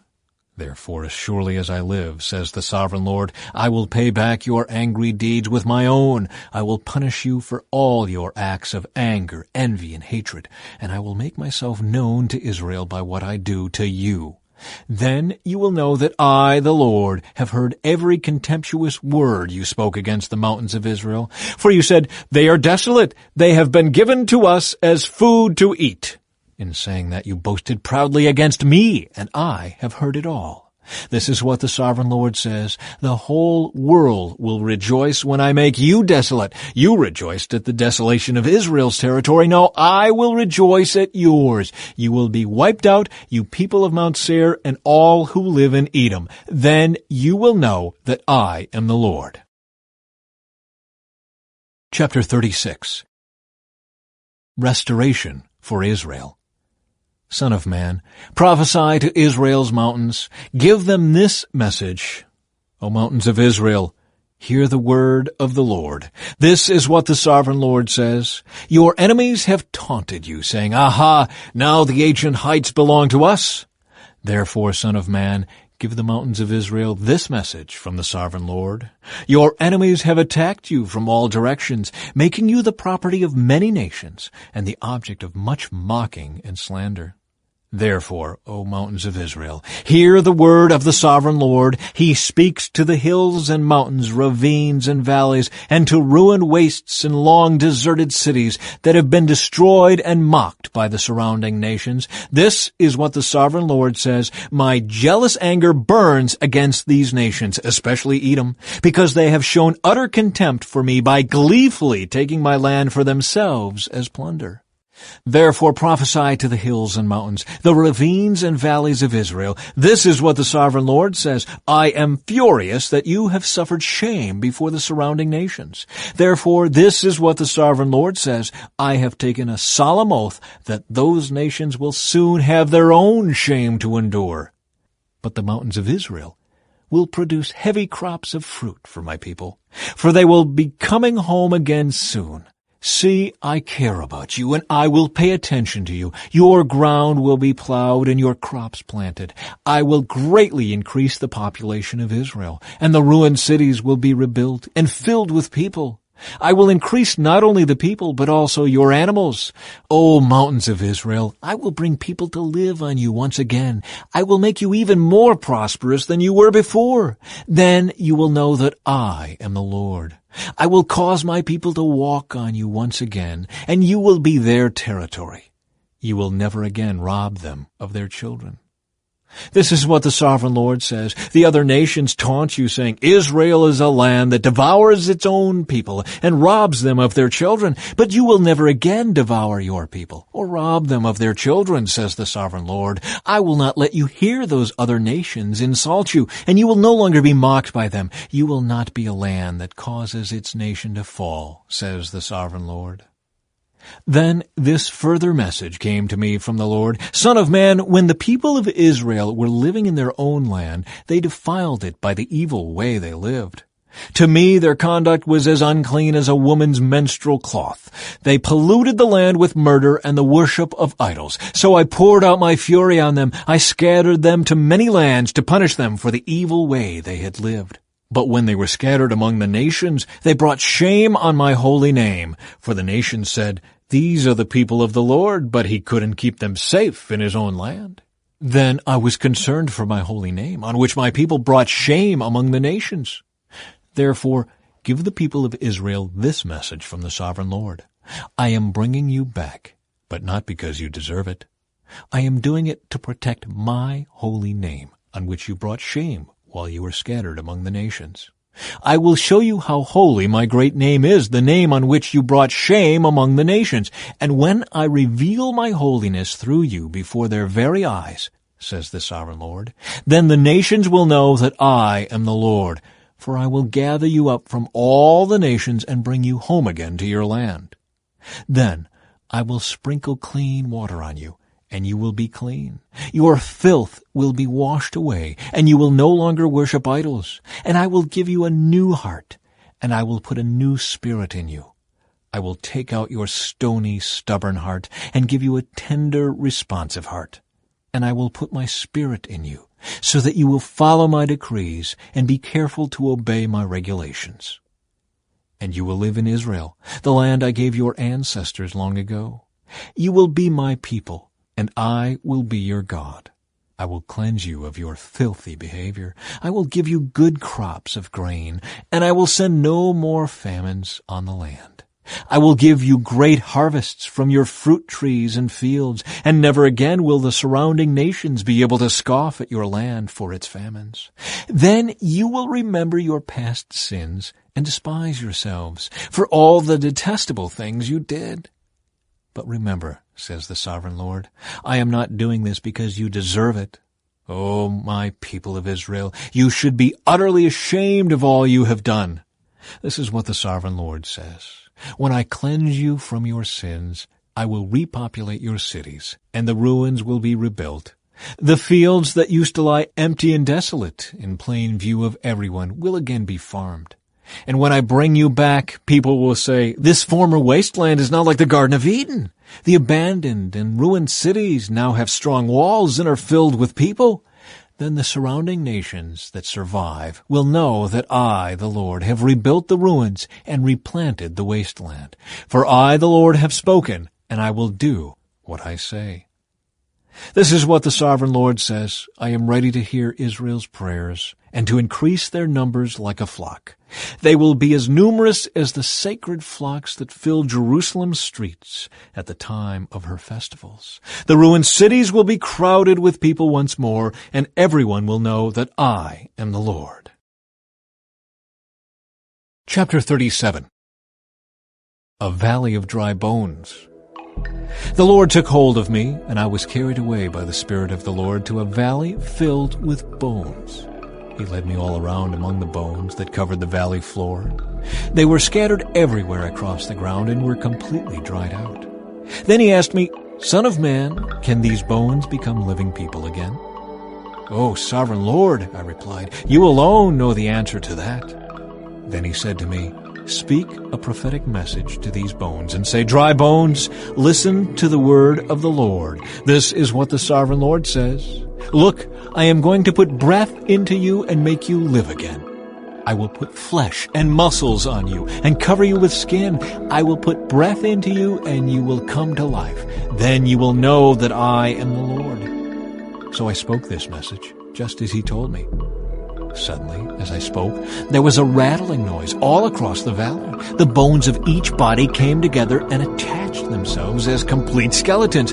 Then, as I watched, muscles and flesh formed over the bones. The skin formed to cover their bodies, but they still had no breath in them. Then he said to me, Speak a prophetic message to the winds, Son of man. Speak a prophetic message and say, This is what the sovereign Lord says. Come, O breath from the four winds. Breathe into these dead bodies so they may live again. So I spoke the message as he commanded me, and breath came into their bodies. They all came to life and stood up on their feet, a great army. Then he said to me, Son of man, these bones represent the people of Israel. They are saying, We have become old, dry bones. All hope is gone. Our nation is finished. Therefore prophesy to them and say, This is what the sovereign Lord says. O my people, I will open your graves of exile and cause you to rise again. Then I will bring you back to the land of Israel. When this happens, O my people, you will know that I am the Lord. I will put my spirit in you, and you will live again and return home to your own land. Then you will know that I, the Lord, have spoken, and I have done what I said. Yes, the Lord has spoken. Reunion of Israel and Judah. Again a message came to me from the Lord. Son of man, take a piece of wood and carve on it these words. This represents Judah and its allied tribes. Then take another piece and carve these words on it. This represents Ephraim and the northern tribes of Israel. Now hold them together in your hand as if they were one piece of wood. When your people ask you what your actions mean, say to them, This is what the sovereign Lord says. I will take Ephraim and the northern tribes and join them to Judah. I will make them one piece of wood in my hand. Then hold out the pieces of wood you have inscribed, so the people can see them, and give them this message from the sovereign Lord. I will gather the people of Israel from among the nations. I will bring them home to their own land from the places where they have been scattered. I will unify them into one nation on the mountains of Israel. One king will rule them all. No longer will they be divided into two nations or into two kingdoms. They will never again pollute themselves with their idols and vile images and rebellion. For I will save them from their sinful backsliding. I will cleanse them. Then they will truly be my people, and I will be their God. My servant David will be their king, and they will have only one shepherd. They will obey my regulations and be careful to keep my decrees. They will live in the land I gave my servant Jacob, the land where their ancestors lived. They and their children and their grandchildren after them will live there forever, generation after generation. And my servant David will be their prince forever. And I will make a covenant of peace with them, an everlasting covenant. I will give them their land and increase their numbers, and I will put my temple among them forever. I will make my home among them. I will be their God, and they will be my people. And when my temple is among them forever, the nations will know that I am the Lord who makes Israel holy. Chapter 38. A message for Gog. This is another message that came to me from the Lord. Son of man, turn and face Gog of the land of Magog, the prince who rules over the nations of Meshech and Tubal, and prophesy against him. Give him this message from the sovereign Lord. Gog, I am your enemy. I will turn you around and put hooks in your jaws to lead you out with your whole army, your horses and charioteers in full armor, and a great horde armed with shields and swords. Persia, Ethiopia, and Libya will join you too, with all their weapons. Gomer and all its armies will also join you, along with the armies of Beth Togarmah from the distant north, and many others. Get ready. Be prepared. Keep all the armies around you mobilized and take command of them. A long time from now, you will be called into action. In the distant future, you will swoop down on the land of Israel, which will be enjoying peace after recovering from war and after its people have returned from many lands to the mountains of Israel. You and all your allies, a vast and awesome army, will roll down on them like a storm and cover the land like a cloud. This is what the sovereign Lord says. At that time, evil thoughts will come to your mind, and you will devise a wicked scheme. You will say, Israel is an unprotected land filled with unwalled villages. I will march against her and destroy these people who live in such confidence. I will go to those formerly desolate cities that are now filled with people who have returned from exile in many nations. I will capture vast amounts of plunder, for the people are rich with livestock and other possessions now. They think the whole world revolves around them. But Sheba and Dedan and the merchants of Tarshish will ask, do you really think the armies you have gathered can rob them of silver and gold? Do you think you can drive away their livestock and seize their goods and carry off plunder? Therefore, son of man, prophesy against Gog. Give him this message from the sovereign Lord. When my people are living in peace in their land, then you will rouse yourself. You will come from your homeland in the distant north with your vast cavalry and your mighty army, and you will attack my people Israel, covering their land like a cloud. At that time, in the distant future, I will bring you against my land as everyone watches, and my holiness will be displayed by what happens to you, Gog. Then all the nations will know that I am the Lord. This is what the sovereign Lord asks. Are you the one I was talking about long ago, when I announced through Israel's prophets that in the future I would bring you against my people? But this is what the sovereign Lord says. When Gog invades the land of Israel, my fury will boil over. In my jealousy and blazing anger, I promise a mighty shaking in the land of Israel on that day. All living things, the fish in the sea, the birds of the sky, the animals of the field, the small animals that scurry along the ground, and all the people on earth will quake in terror at my presence. Mountains will be thrown down, cliffs will crumble, walls will fall to the earth. I will summon the sword against you on all the hills of Israel, says the sovereign Lord. Your men will turn their swords against each other. I will punish you and your armies with disease and bloodshed. I will send torrential rain, hailstones, fire, and burning sulfur. In this way I will show my greatness and holiness, and I will make myself known to all the nations of the world. Then they will know that I am the Lord. Chapter 39. The slaughter of Gog's hordes. Son of man, prophesy against Gog. Give him this message from the sovereign Lord. I am your enemy, O Gog, ruler of the nations of Meshech and Tubal. I will turn you around and drive you toward the mountains of Israel, bringing you from the distant north. I will knock the bow from your left hand and the arrows from your right hand, and I will leave you helpless. You and your army and your allies will all die on the mountains. I will feed you to the vultures and wild animals. You will fall in the open fields, for I have spoken, says the sovereign Lord. And I will rain down fire on Magog and on all your allies who live safely on the coasts. Then they will know that I am the Lord. In this way, I will make known my holy name among my people of Israel. I will not let anyone bring shame on it. And the nations too will know that I am the Lord, the Holy One of Israel. That day of judgment will come, says the sovereign Lord. Everything will happen just as I have declared it. Then the people in the towns of Israel will go out and pick up your small and large shields, bows and arrows, javelins and spears, and they will use them for fuel. There will be enough to last them 7 years. They won't need to cut wood from the fields or forests, for these weapons will give them all the fuel they need. They will plunder those who plan to plunder them, and they will rob those who plan to rob them, says the sovereign Lord. And I will make a vast graveyard for Gog and his hordes in the valley of the travelers east of the Dead Sea. It will block the way of those who travel there, and they will change the name of the place to the Valley of Gog's Hordes.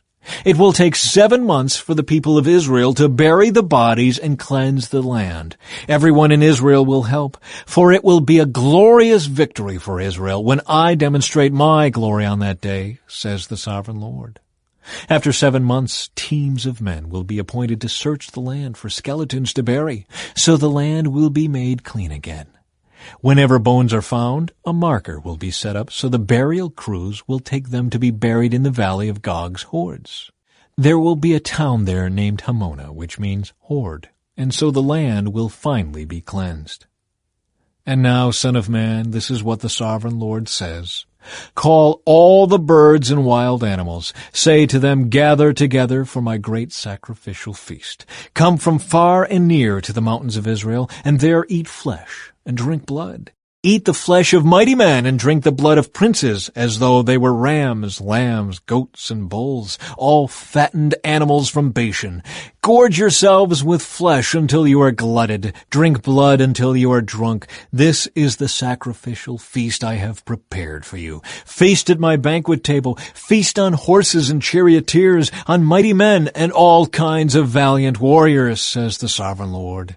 In this way I will demonstrate my glory to the nations. Everyone will see the punishment I have inflicted on them, and the power of my fist when I strike. And from that time on, the people of Israel will know that I am the Lord their God. The nations will then know why Israel was sent away to exile. It was punishment for sin, for they were unfaithful to their God. Therefore I turned away from them and let their enemies destroy them. I turned my face away and punished them because of their defilement and their sins. Restoration for God's people. So now this is what the sovereign Lord says. I will end the captivity of my people. I will have mercy on all Israel, for I jealously guard my holy reputation. They will accept responsibility for their past shame and unfaithfulness after they come home to live in peace in their own land, with no one to bother them. When I bring them home from the lands of their enemies, I will display my holiness among them for all the nations to see. Then my people will know that I am the Lord their God, because I sent them away to exile and brought them home again. I will leave none of my people behind, and I will never again turn my face from them, for I will pour out my Spirit upon the people of Israel. I, the sovereign Lord, have spoken. Chapter 40. The New Temple Area. On April 28, during the 25th year of our captivity, 14 years after the fall of Jerusalem, the Lord took hold of me. In a vision from God, he took me to the land of Israel and set me down on a very high mountain. From there I could see toward the south what appeared to be a city. As he brought me nearer, I saw a man whose face shone like bronze, standing beside a gateway entrance. He was holding in his hand a linen measuring cord and a measuring rod. He said to me, "Son of man, watch and listen. Pay close attention to everything I show you.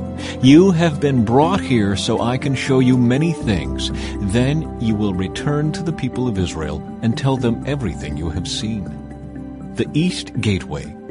I could see a wall completely surrounding the temple area. The man took a measuring rod that was 10.5 feet long and measured the wall, and the wall was 10.5 feet thick and 10.5 feet high.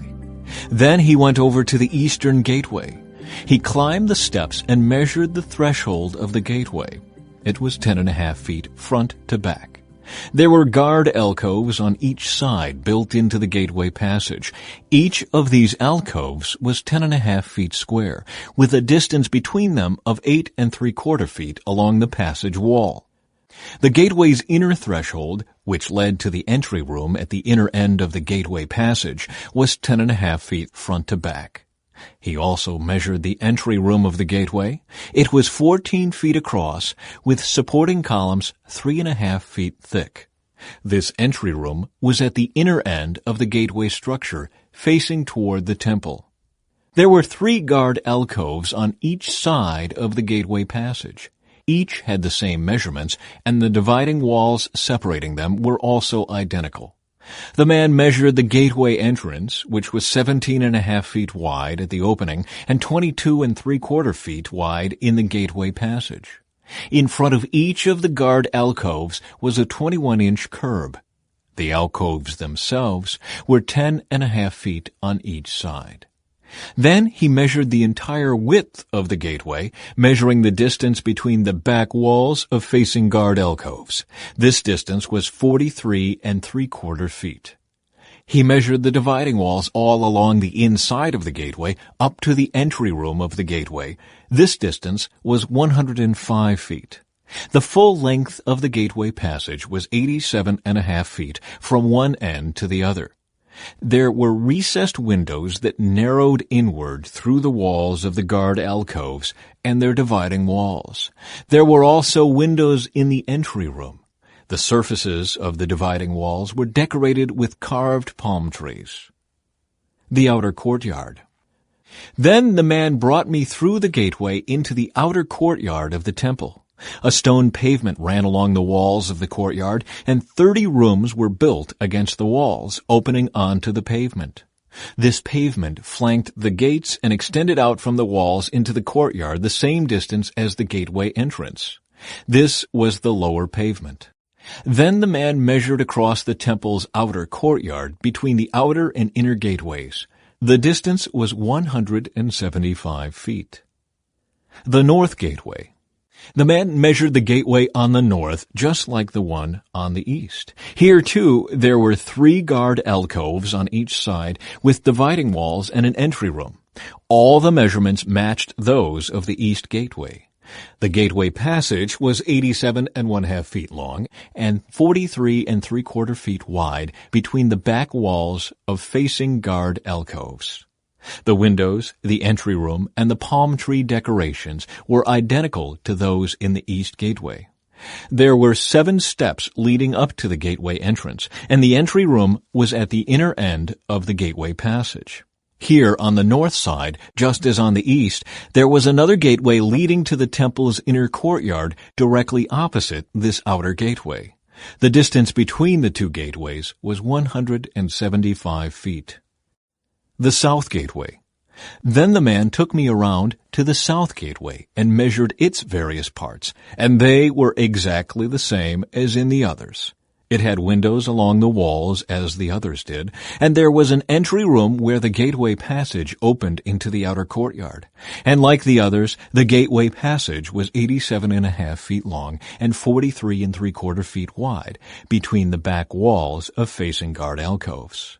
This gateway also had a stairway of 7 steps leading up to it and an entry room at the inner end, and palm tree decorations along the dividing walls. And here again, directly opposite the outer gateway, was another gateway that led into the inner courtyard. The distance between the 2 gateways was 175 feet. Gateways to the inner courtyard. Then the man took me to the south gateway leading into the inner courtyard. He measured it, and it had the same measurements as the other gateways. Its guard alcoves, dividing walls, and entry room were the same size as those in the others. It also had windows along its walls and in the entry room. And like the others, the gateway passage was 87.5 feet long and 43.75 feet wide. The entry rooms of the gateways leading into the inner courtyard were 14 feet across and 43.75 feet wide. The entry room to the south gateway faced into the outer courtyard. It had palm tree decorations on its columns, and there were 8 steps leading to its entrance. Then he took me to the east gateway leading to the inner courtyard. He measured it, and it had the same measurements as the other gateways. Its guard alcoves, dividing walls, and entry room were the same size as those of the others. And there were windows along the walls and in the entry room. The gateway passage measured 87.5 feet long and 43.75 feet wide. Its entry room faced into the outer courtyard. It had palm tree decorations on its columns, and there were 8 steps leading to its entrance. Then he took me around to the north gateway leading to the inner courtyard. He measured it, and it had the same measurements as the other gateways. The guard alcoves, dividing walls, and entry room of this gateway had the same measurements as in the others, and the same window arrangements. The gateway passage measured 87.5 feet long and 43.75 feet wide. Its entry room faced into the outer courtyard, and it had palm tree decorations on the columns. There were 8 steps leading to its entrance. Rooms for preparing sacrifices. A door led from the entry room of one of the inner gateways into a side room where the meat for sacrifices was washed. On each side of this entry room were 2 tables where the sacrificial animals were slaughtered for the burnt offerings, sin offerings, and guilt offerings. Outside the entry room, on each side of the stairs going up to the north entrance, were 2 more tables. So there were 8 tables in all, 4 inside and 4 outside, where the sacrifices were cut up and prepared. There were also 4 tables of finished stone for preparation of the burnt offerings, each 31.5 inches square and 21 inches high. On these tables were placed the butchering knives and other implements for slaughtering the sacrificial animals. There were hooks, each 3 inches long, fastened to the foyer walls. The sacrificial meat was laid on the tables. Rooms for the priests. Inside the inner courtyard were 2 rooms, one beside the north gateway facing south, and the other beside the south gateway facing north. And the man said to me, "The room beside the north inner gate is for the priests who supervise the temple maintenance. The room beside the south inner gate is for the priests in charge of the altar, the descendants of Zadok, for they alone of all the Levites may approach the Lord to minister to him." The inner courtyard and temple. Then the man measured the inner courtyard, and it was a square, 175 feet wide and 175 feet across. The altar stood in the courtyard in front of the temple. Then he brought me to the entry room of the temple. He measured the walls on either side of the opening to the entry room, and they were 8.75 feet thick. The entrance itself was 24.5 feet wide, and the walls on each side of the entrance were an additional 5.25 feet long. The entry room was 35 feet wide and 21 feet deep. There were 10 steps leading up to it, with a column on each side. Chapter 41. After that, the man brought me into the sanctuary of the temple. He measured the walls on either side of its doorway, and they were 10.5 feet thick. The doorway was 17.5 feet wide, and the walls on each side of it were 8.75 feet long. The sanctuary itself was 70 feet long and 35 feet wide. Then he went beyond the sanctuary into the inner room. He measured the walls on either side of its entrance, and they were 3.5 feet thick. The entrance was 10.5 feet wide, and the walls on each side of the entrance were 12.25 feet long. The inner room of the sanctuary was 35 feet long and 35 feet wide. This, he told me, is the most holy place. Then he measured the wall of the temple, and it was 10.5 feet thick. There was a row of rooms along the outside wall. Each room was 7 feet wide.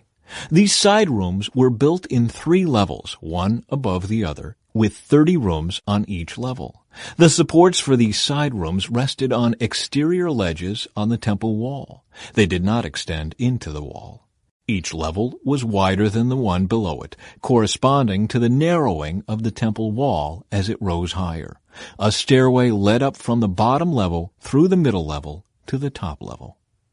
I saw that the temple was built on a terrace, which provided a foundation for the side rooms.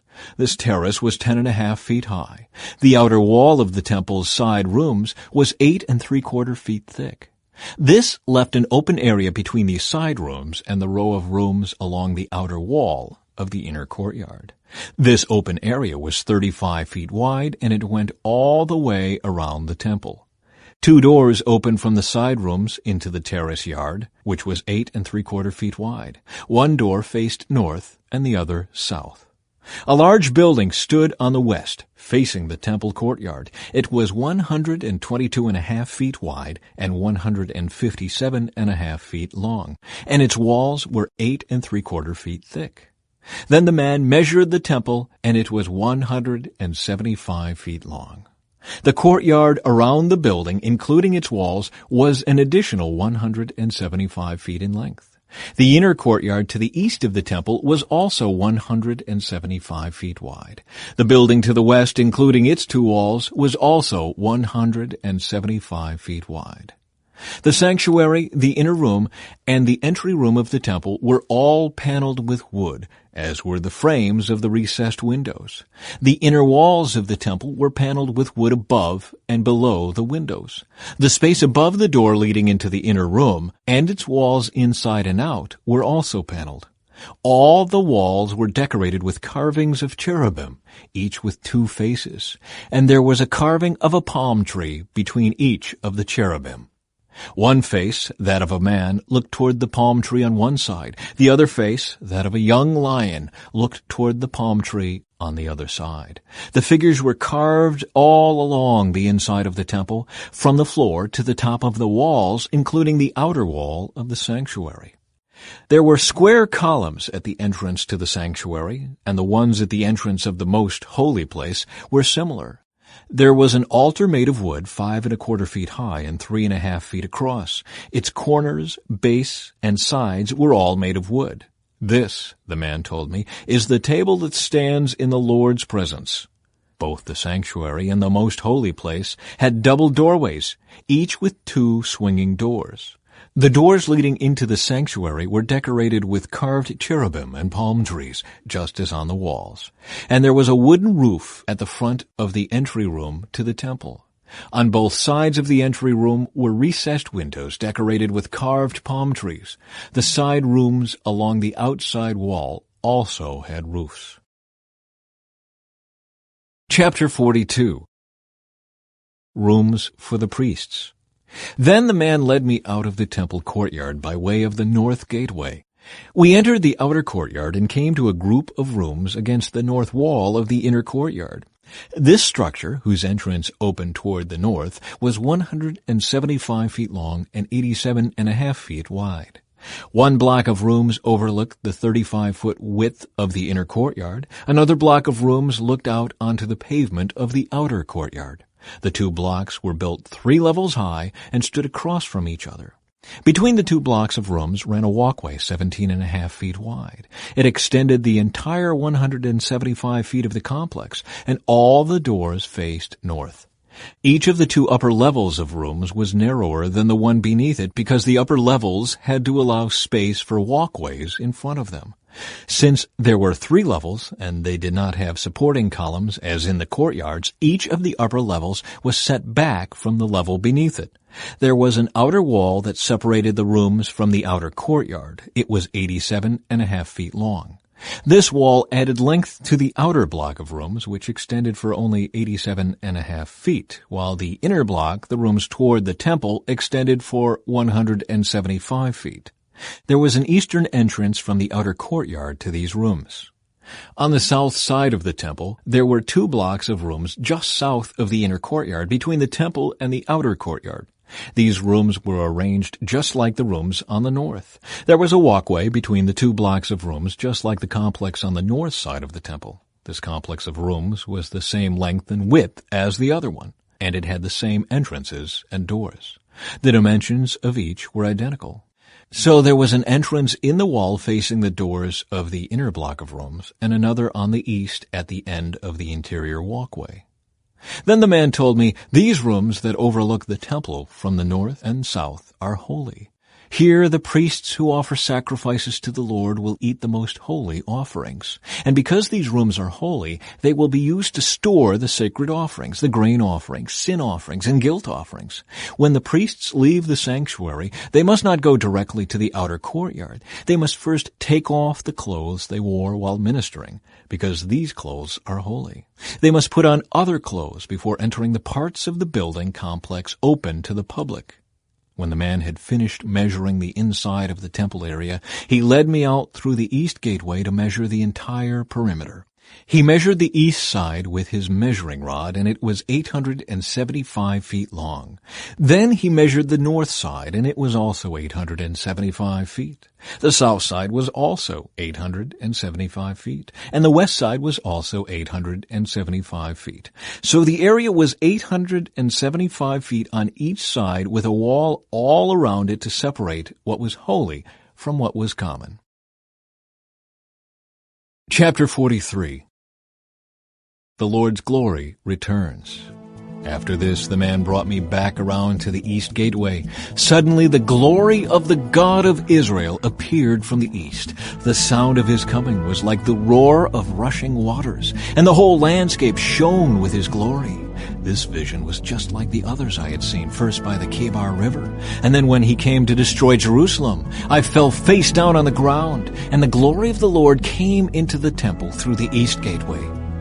Then the Spirit took me up and brought me into the inner courtyard, and the glory of the Lord filled the temple. And I heard someone speaking to me from within the temple, while the man who had been measuring stood beside me. The Lord said to me, "Son of man, this is the place of my throne, and the place where I will rest my feet. I will live here forever among the people of Israel. They and their kings will not defile my holy name any longer by their adulterous worship of other gods, or by honoring the relics of their kings who have died. They put their idol altars right next to mine, with only a wall between them and me. They defiled my holy name by such detestable sin, so I consumed them in my anger. Now let them stop worshiping other gods and honoring the relics of their kings, and I will live among them forever.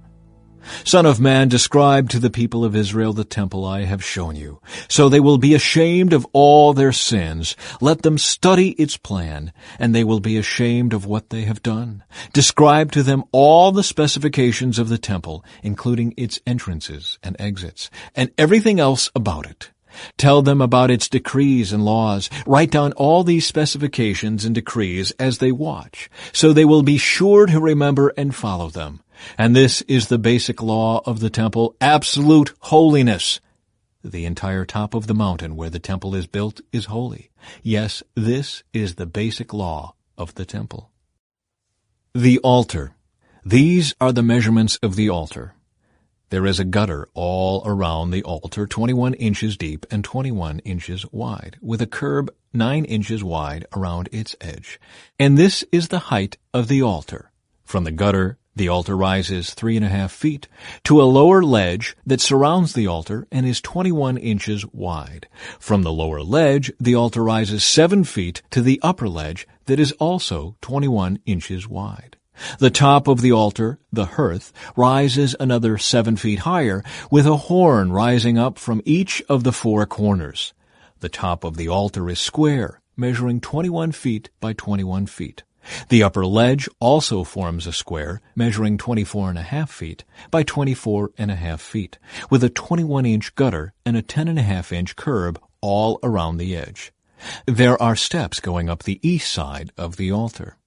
Then he said to me, "Son of man, this is what the sovereign Lord says. These will be the regulations for the burning of offerings and the sprinkling of blood when the altar is built. At that time, the Levitical priests of the family of Zadok, who minister before me, are to be given a young bull for a sin offering, says the Sovereign Lord. You will take some of its blood and smear it on the four horns of the altar, the four corners of the upper ledge, and the curb that runs around that ledge. This will cleanse and make atonement for the altar. Then take the young bull for the sin offering and burn it at the appointed place outside the temple area. On the second day, sacrifice as a sin offering a young male goat that has no physical defects. Then cleanse and make atonement for the altar again, just as you did with the young bull. When you have finished the cleansing ceremony, offer another young bull that has no defects and a perfect ram from the flock. You are to present them to the Lord, and the priests are to sprinkle salt on them and offer them as a burnt offering to the Lord.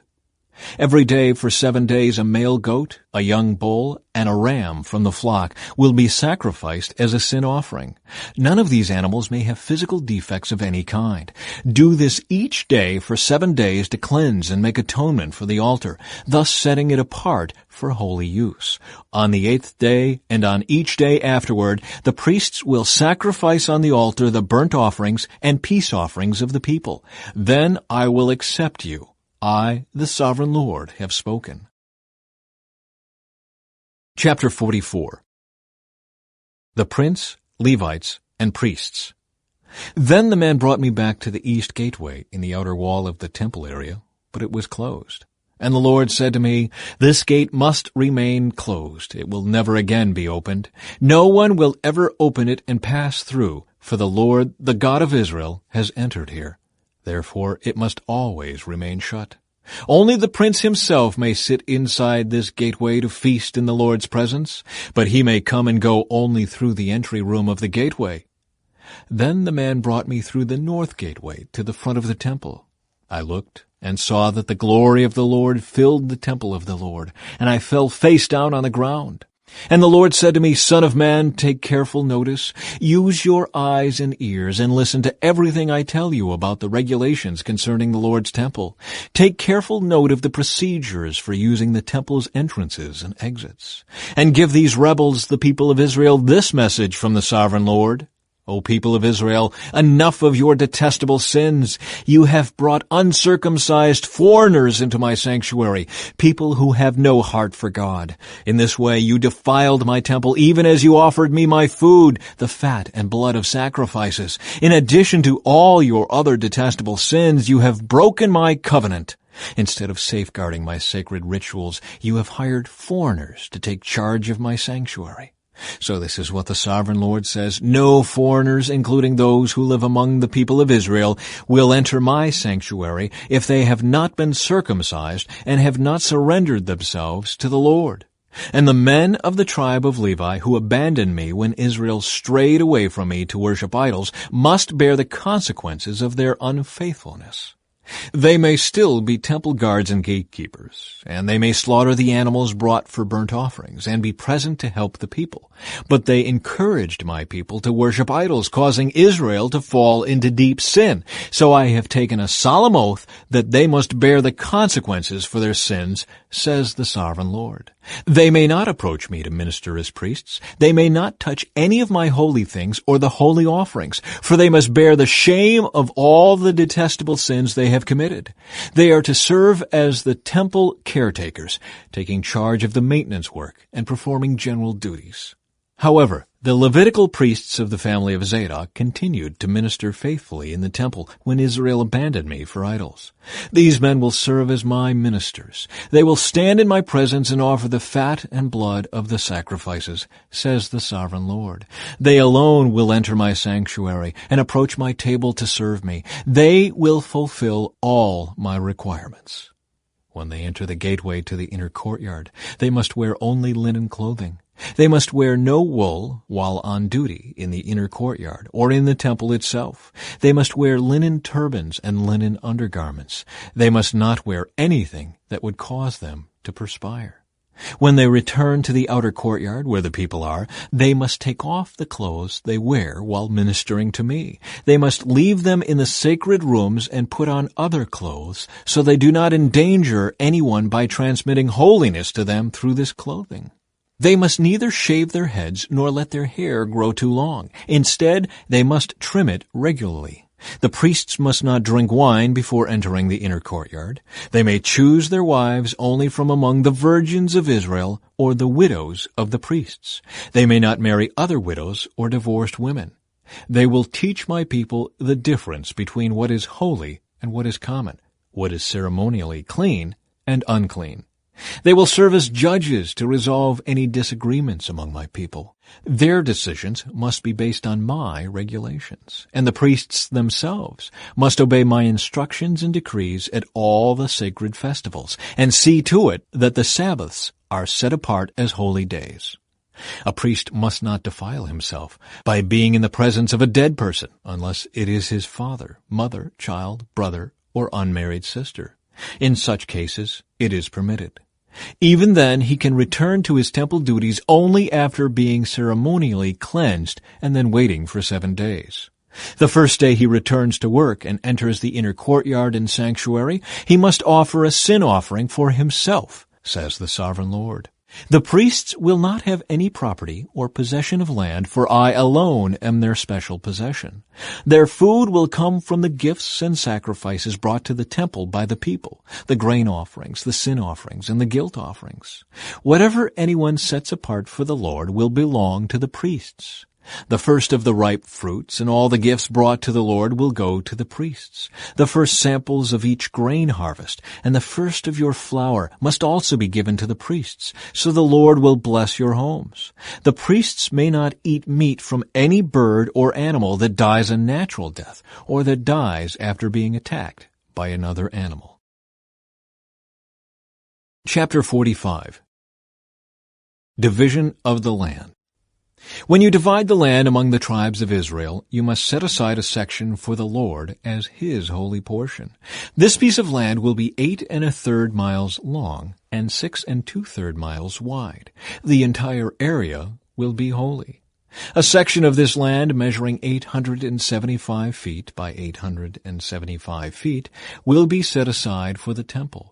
An additional strip of land 87.5 feet wide is to be left empty all around it. Within the larger sacred area, measure out a portion of land 8 1/3 miles long and 3 1/3 miles wide.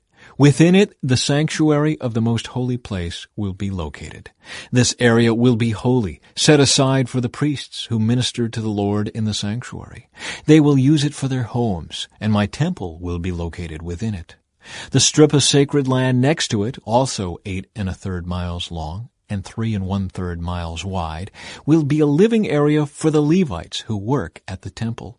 It will be their possession and a place for their towns. Adjacent to the larger sacred area will be a section of land 8 1/3 miles long and 1 2/3 miles wide. This will be set aside for a city where anyone in Israel can live. 2 special sections of land will be set apart for the prince. One section will share a border with the east side of the sacred lands and city, and the second section will share a border on the west side. Then the far eastern and western borders of the prince's lands will line up with the eastern and western boundaries of the tribal areas. These sections of land will be the prince's allotment. Then my princes will no longer oppress and rob my people. They will assign the rest of the land to the people, giving an allotment to each tribe. Rules for the princes.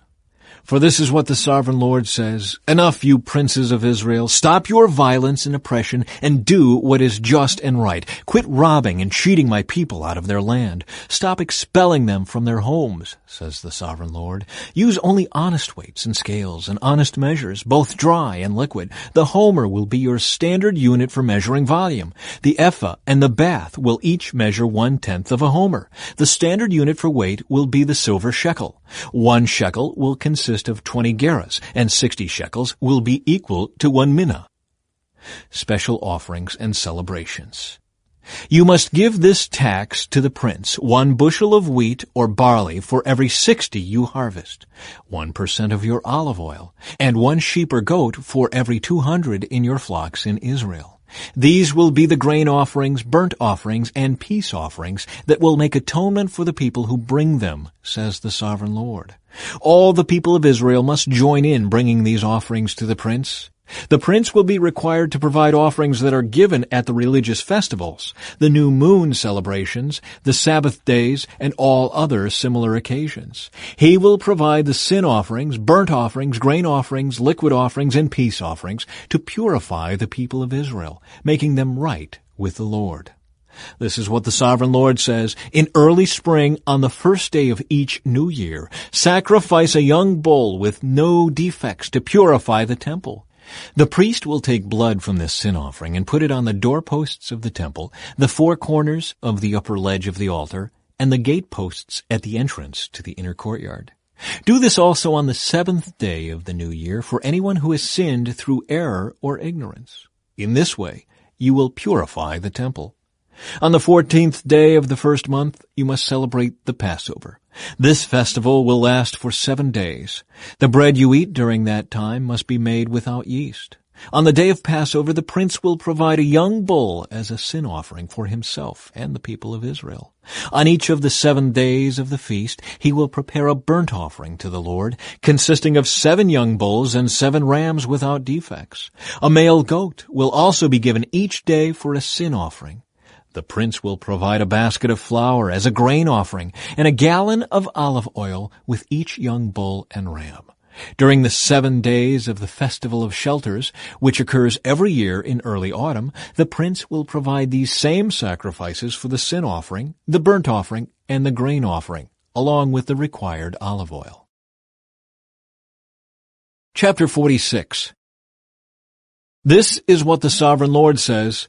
The east gateway of the inner courtyard will be closed during the 6 workdays each week. But it will be open on Sabbath days and the days of new moon celebrations. The prince will enter the entry room of the gateway from the outside. Then he will stand by the gatepost while the priest offers his burnt offering and peace offering. He will bow down in worship inside the gateway passage and then go back out the way he came. The gateway will not be closed until evening. The common people will bow down and worship the Lord in front of this gateway on Sabbath days and the days of new moon celebrations. Each Sabbath day, the prince will present to the Lord a burnt offering of 6 lambs and 1 ram, all with no defects. He will present a grain offering of a basket of choice flour to go with the ram, and whatever amount of flour he chooses to go with each lamb, and he is to offer 1 gallon of olive oil for each basket of flour. At the new moon celebrations, he will bring 1 young bull, 6 lambs, and 1 ram, all with no defects. With the young bull, he must bring a basket of choice flour for a grain offering. With the ram, he must bring another basket of flour. And with each lamb, he is to bring whatever amount of flour he chooses to give. With each basket of flour, he must offer 1 gallon of olive oil. The prince must enter the gateway through the entry room, and he must leave the same way. But when the people come in through the north gateway to worship the Lord during the religious festivals, they must leave by the south gateway. And those who entered through the south gateway must leave by the north gateway. They must never leave by the same gateway they came in, but must always use the opposite gateway. The prince will enter and leave with the people on these occasions. So at the special feasts and sacred festivals, the grain offering will be a basket of choice flour with each young bull, another basket of flour with each ram, and as much flour as the prince chooses to give with each lamb. Give 1 gallon of olive oil with each basket of flour.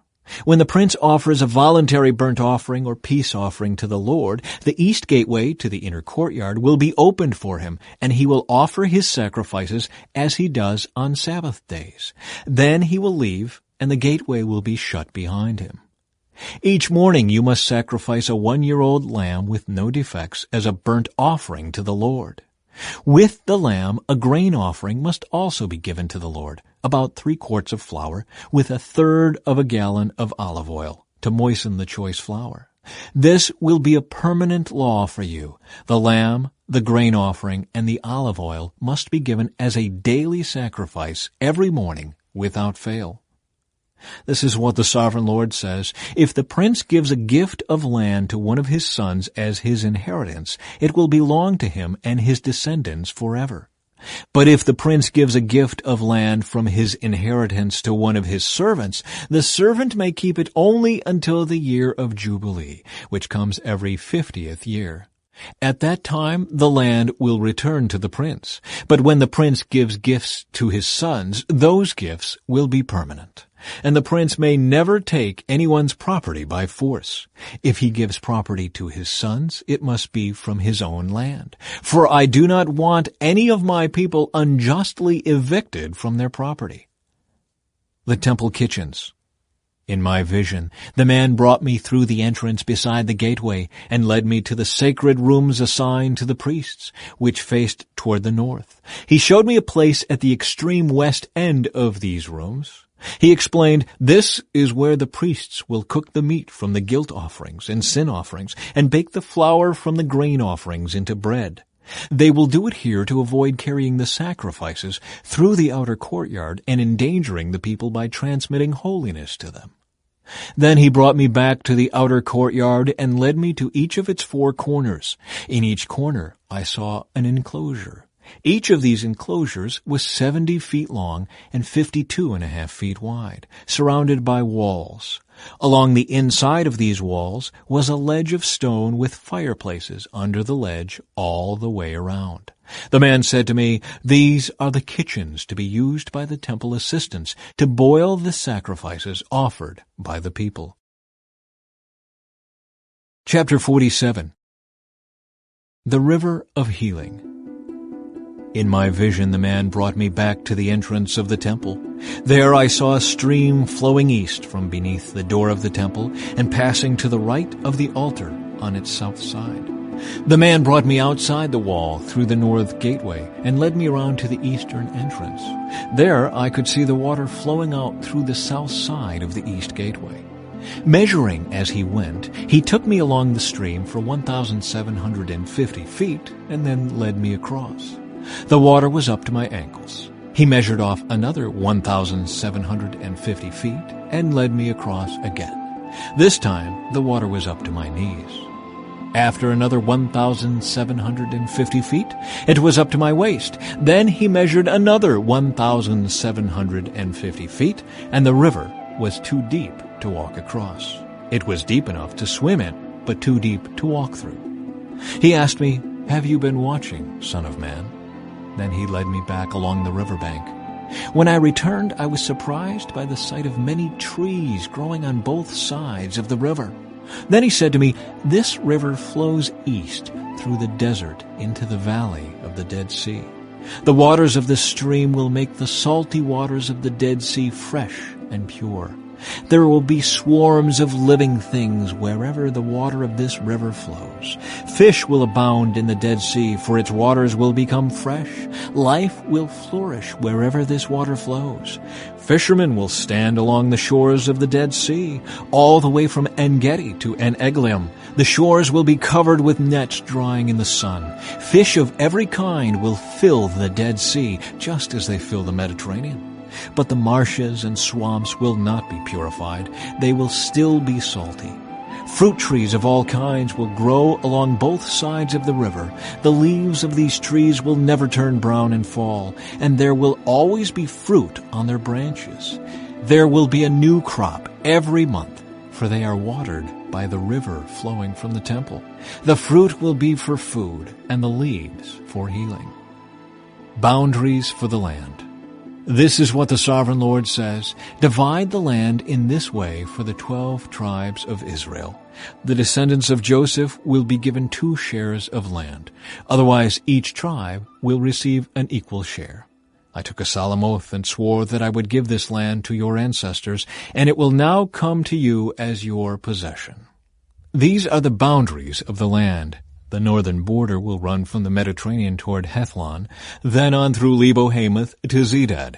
Then it will run to Berothah and Sibrim, which are on the border between Damascus and Hamath, and finally to Hazer-Hadakon on the border of Haran. So the northern border will run from the Mediterranean to Hazar-Enan on the border between Hamath to the north and Damascus to the south. The eastern border starts at a point between Haran and Damascus and runs south along the Jordan River between Israel and Gilead, past the Dead Sea, and as far south as Tamar. This will be the eastern border. The southern border will go west from Tamar to the waters of Meribah at Kadesh, and then follow the course of the brook of Egypt to the Mediterranean. This will be the southern border. On the west side, the Mediterranean itself will be your border from the southern border to the point where the northern border begins, opposite Lebo-Hamath. Divide the land within these boundaries among the tribes of Israel. Distribute the land as an allotment for yourselves and for the foreigners who have joined you and are raising their families among you. They will be like native-born Israelites to you and will receive an allotment among the tribes. These foreigners are to be given land within the territory of the tribe with whom they now live. I, the Sovereign Lord, have spoken. Chapter 48. Division of the Land. Here is the list of the tribes of Israel and the territory each is to receive. The territory of Dan is in the extreme north. Its boundary line follows the Hethlon road to Lebo-Hamath and then runs on to Hazar-Enon on the border of Damascus, with Hamath to the north. Dan's territory extends all the way across the land of Israel from east to west. Asher's territory lies south of Dan's and also extends from east to west. Naphtali's land lies south of Asher's, also extending from east to west. Then comes Manasseh, south of Naphtali, and its territory also extends from east to west. South of Manasseh is Ephraim, and then Reuben, and then Judah, all of whose boundaries extend from east to west. South of Judah is the land set aside for a special purpose. It will be 8 1/3 miles wide and will extend as far east and west as the tribal territories, with the temple at the center. The area set aside for the Lord's temple will be 8 1/3 miles long and 6 2/3 miles wide. For the priests, there will be a strip of land measuring 8 1/3 miles long by 3 1/3 miles wide, with the Lord's temple at the center.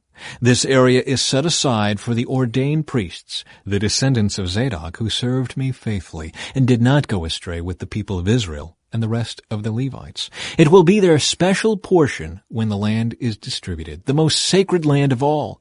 Next to the priest's territory will lie the land where the other Levites will live.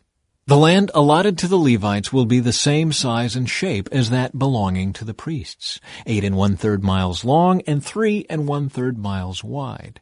Together these portions of land will measure 8 1/3 miles long by 6 2/3 miles wide.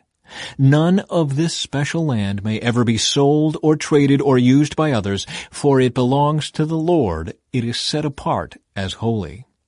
An additional strip of land 8 1/3 miles long by 1 2/3 miles wide, south of the sacred temple area, will be allotted for public use, homes, pasture lands, and common lands, with a city at the center.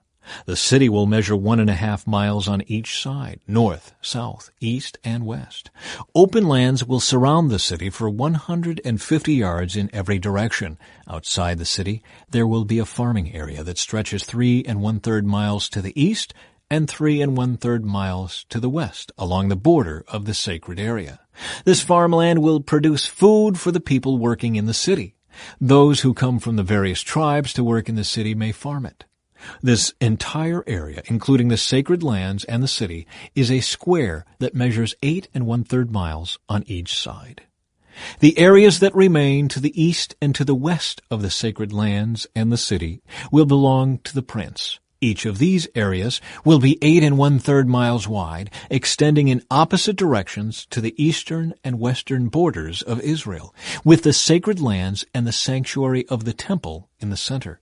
So the prince's land will include everything between the territories allotted to Judah and Benjamin, except for the areas set aside for the sacred lands and the city. These are the territories allotted to the rest of the tribes. Benjamin's territory lies just south of the prince's lands, and it extends across the entire land of Israel from east to west.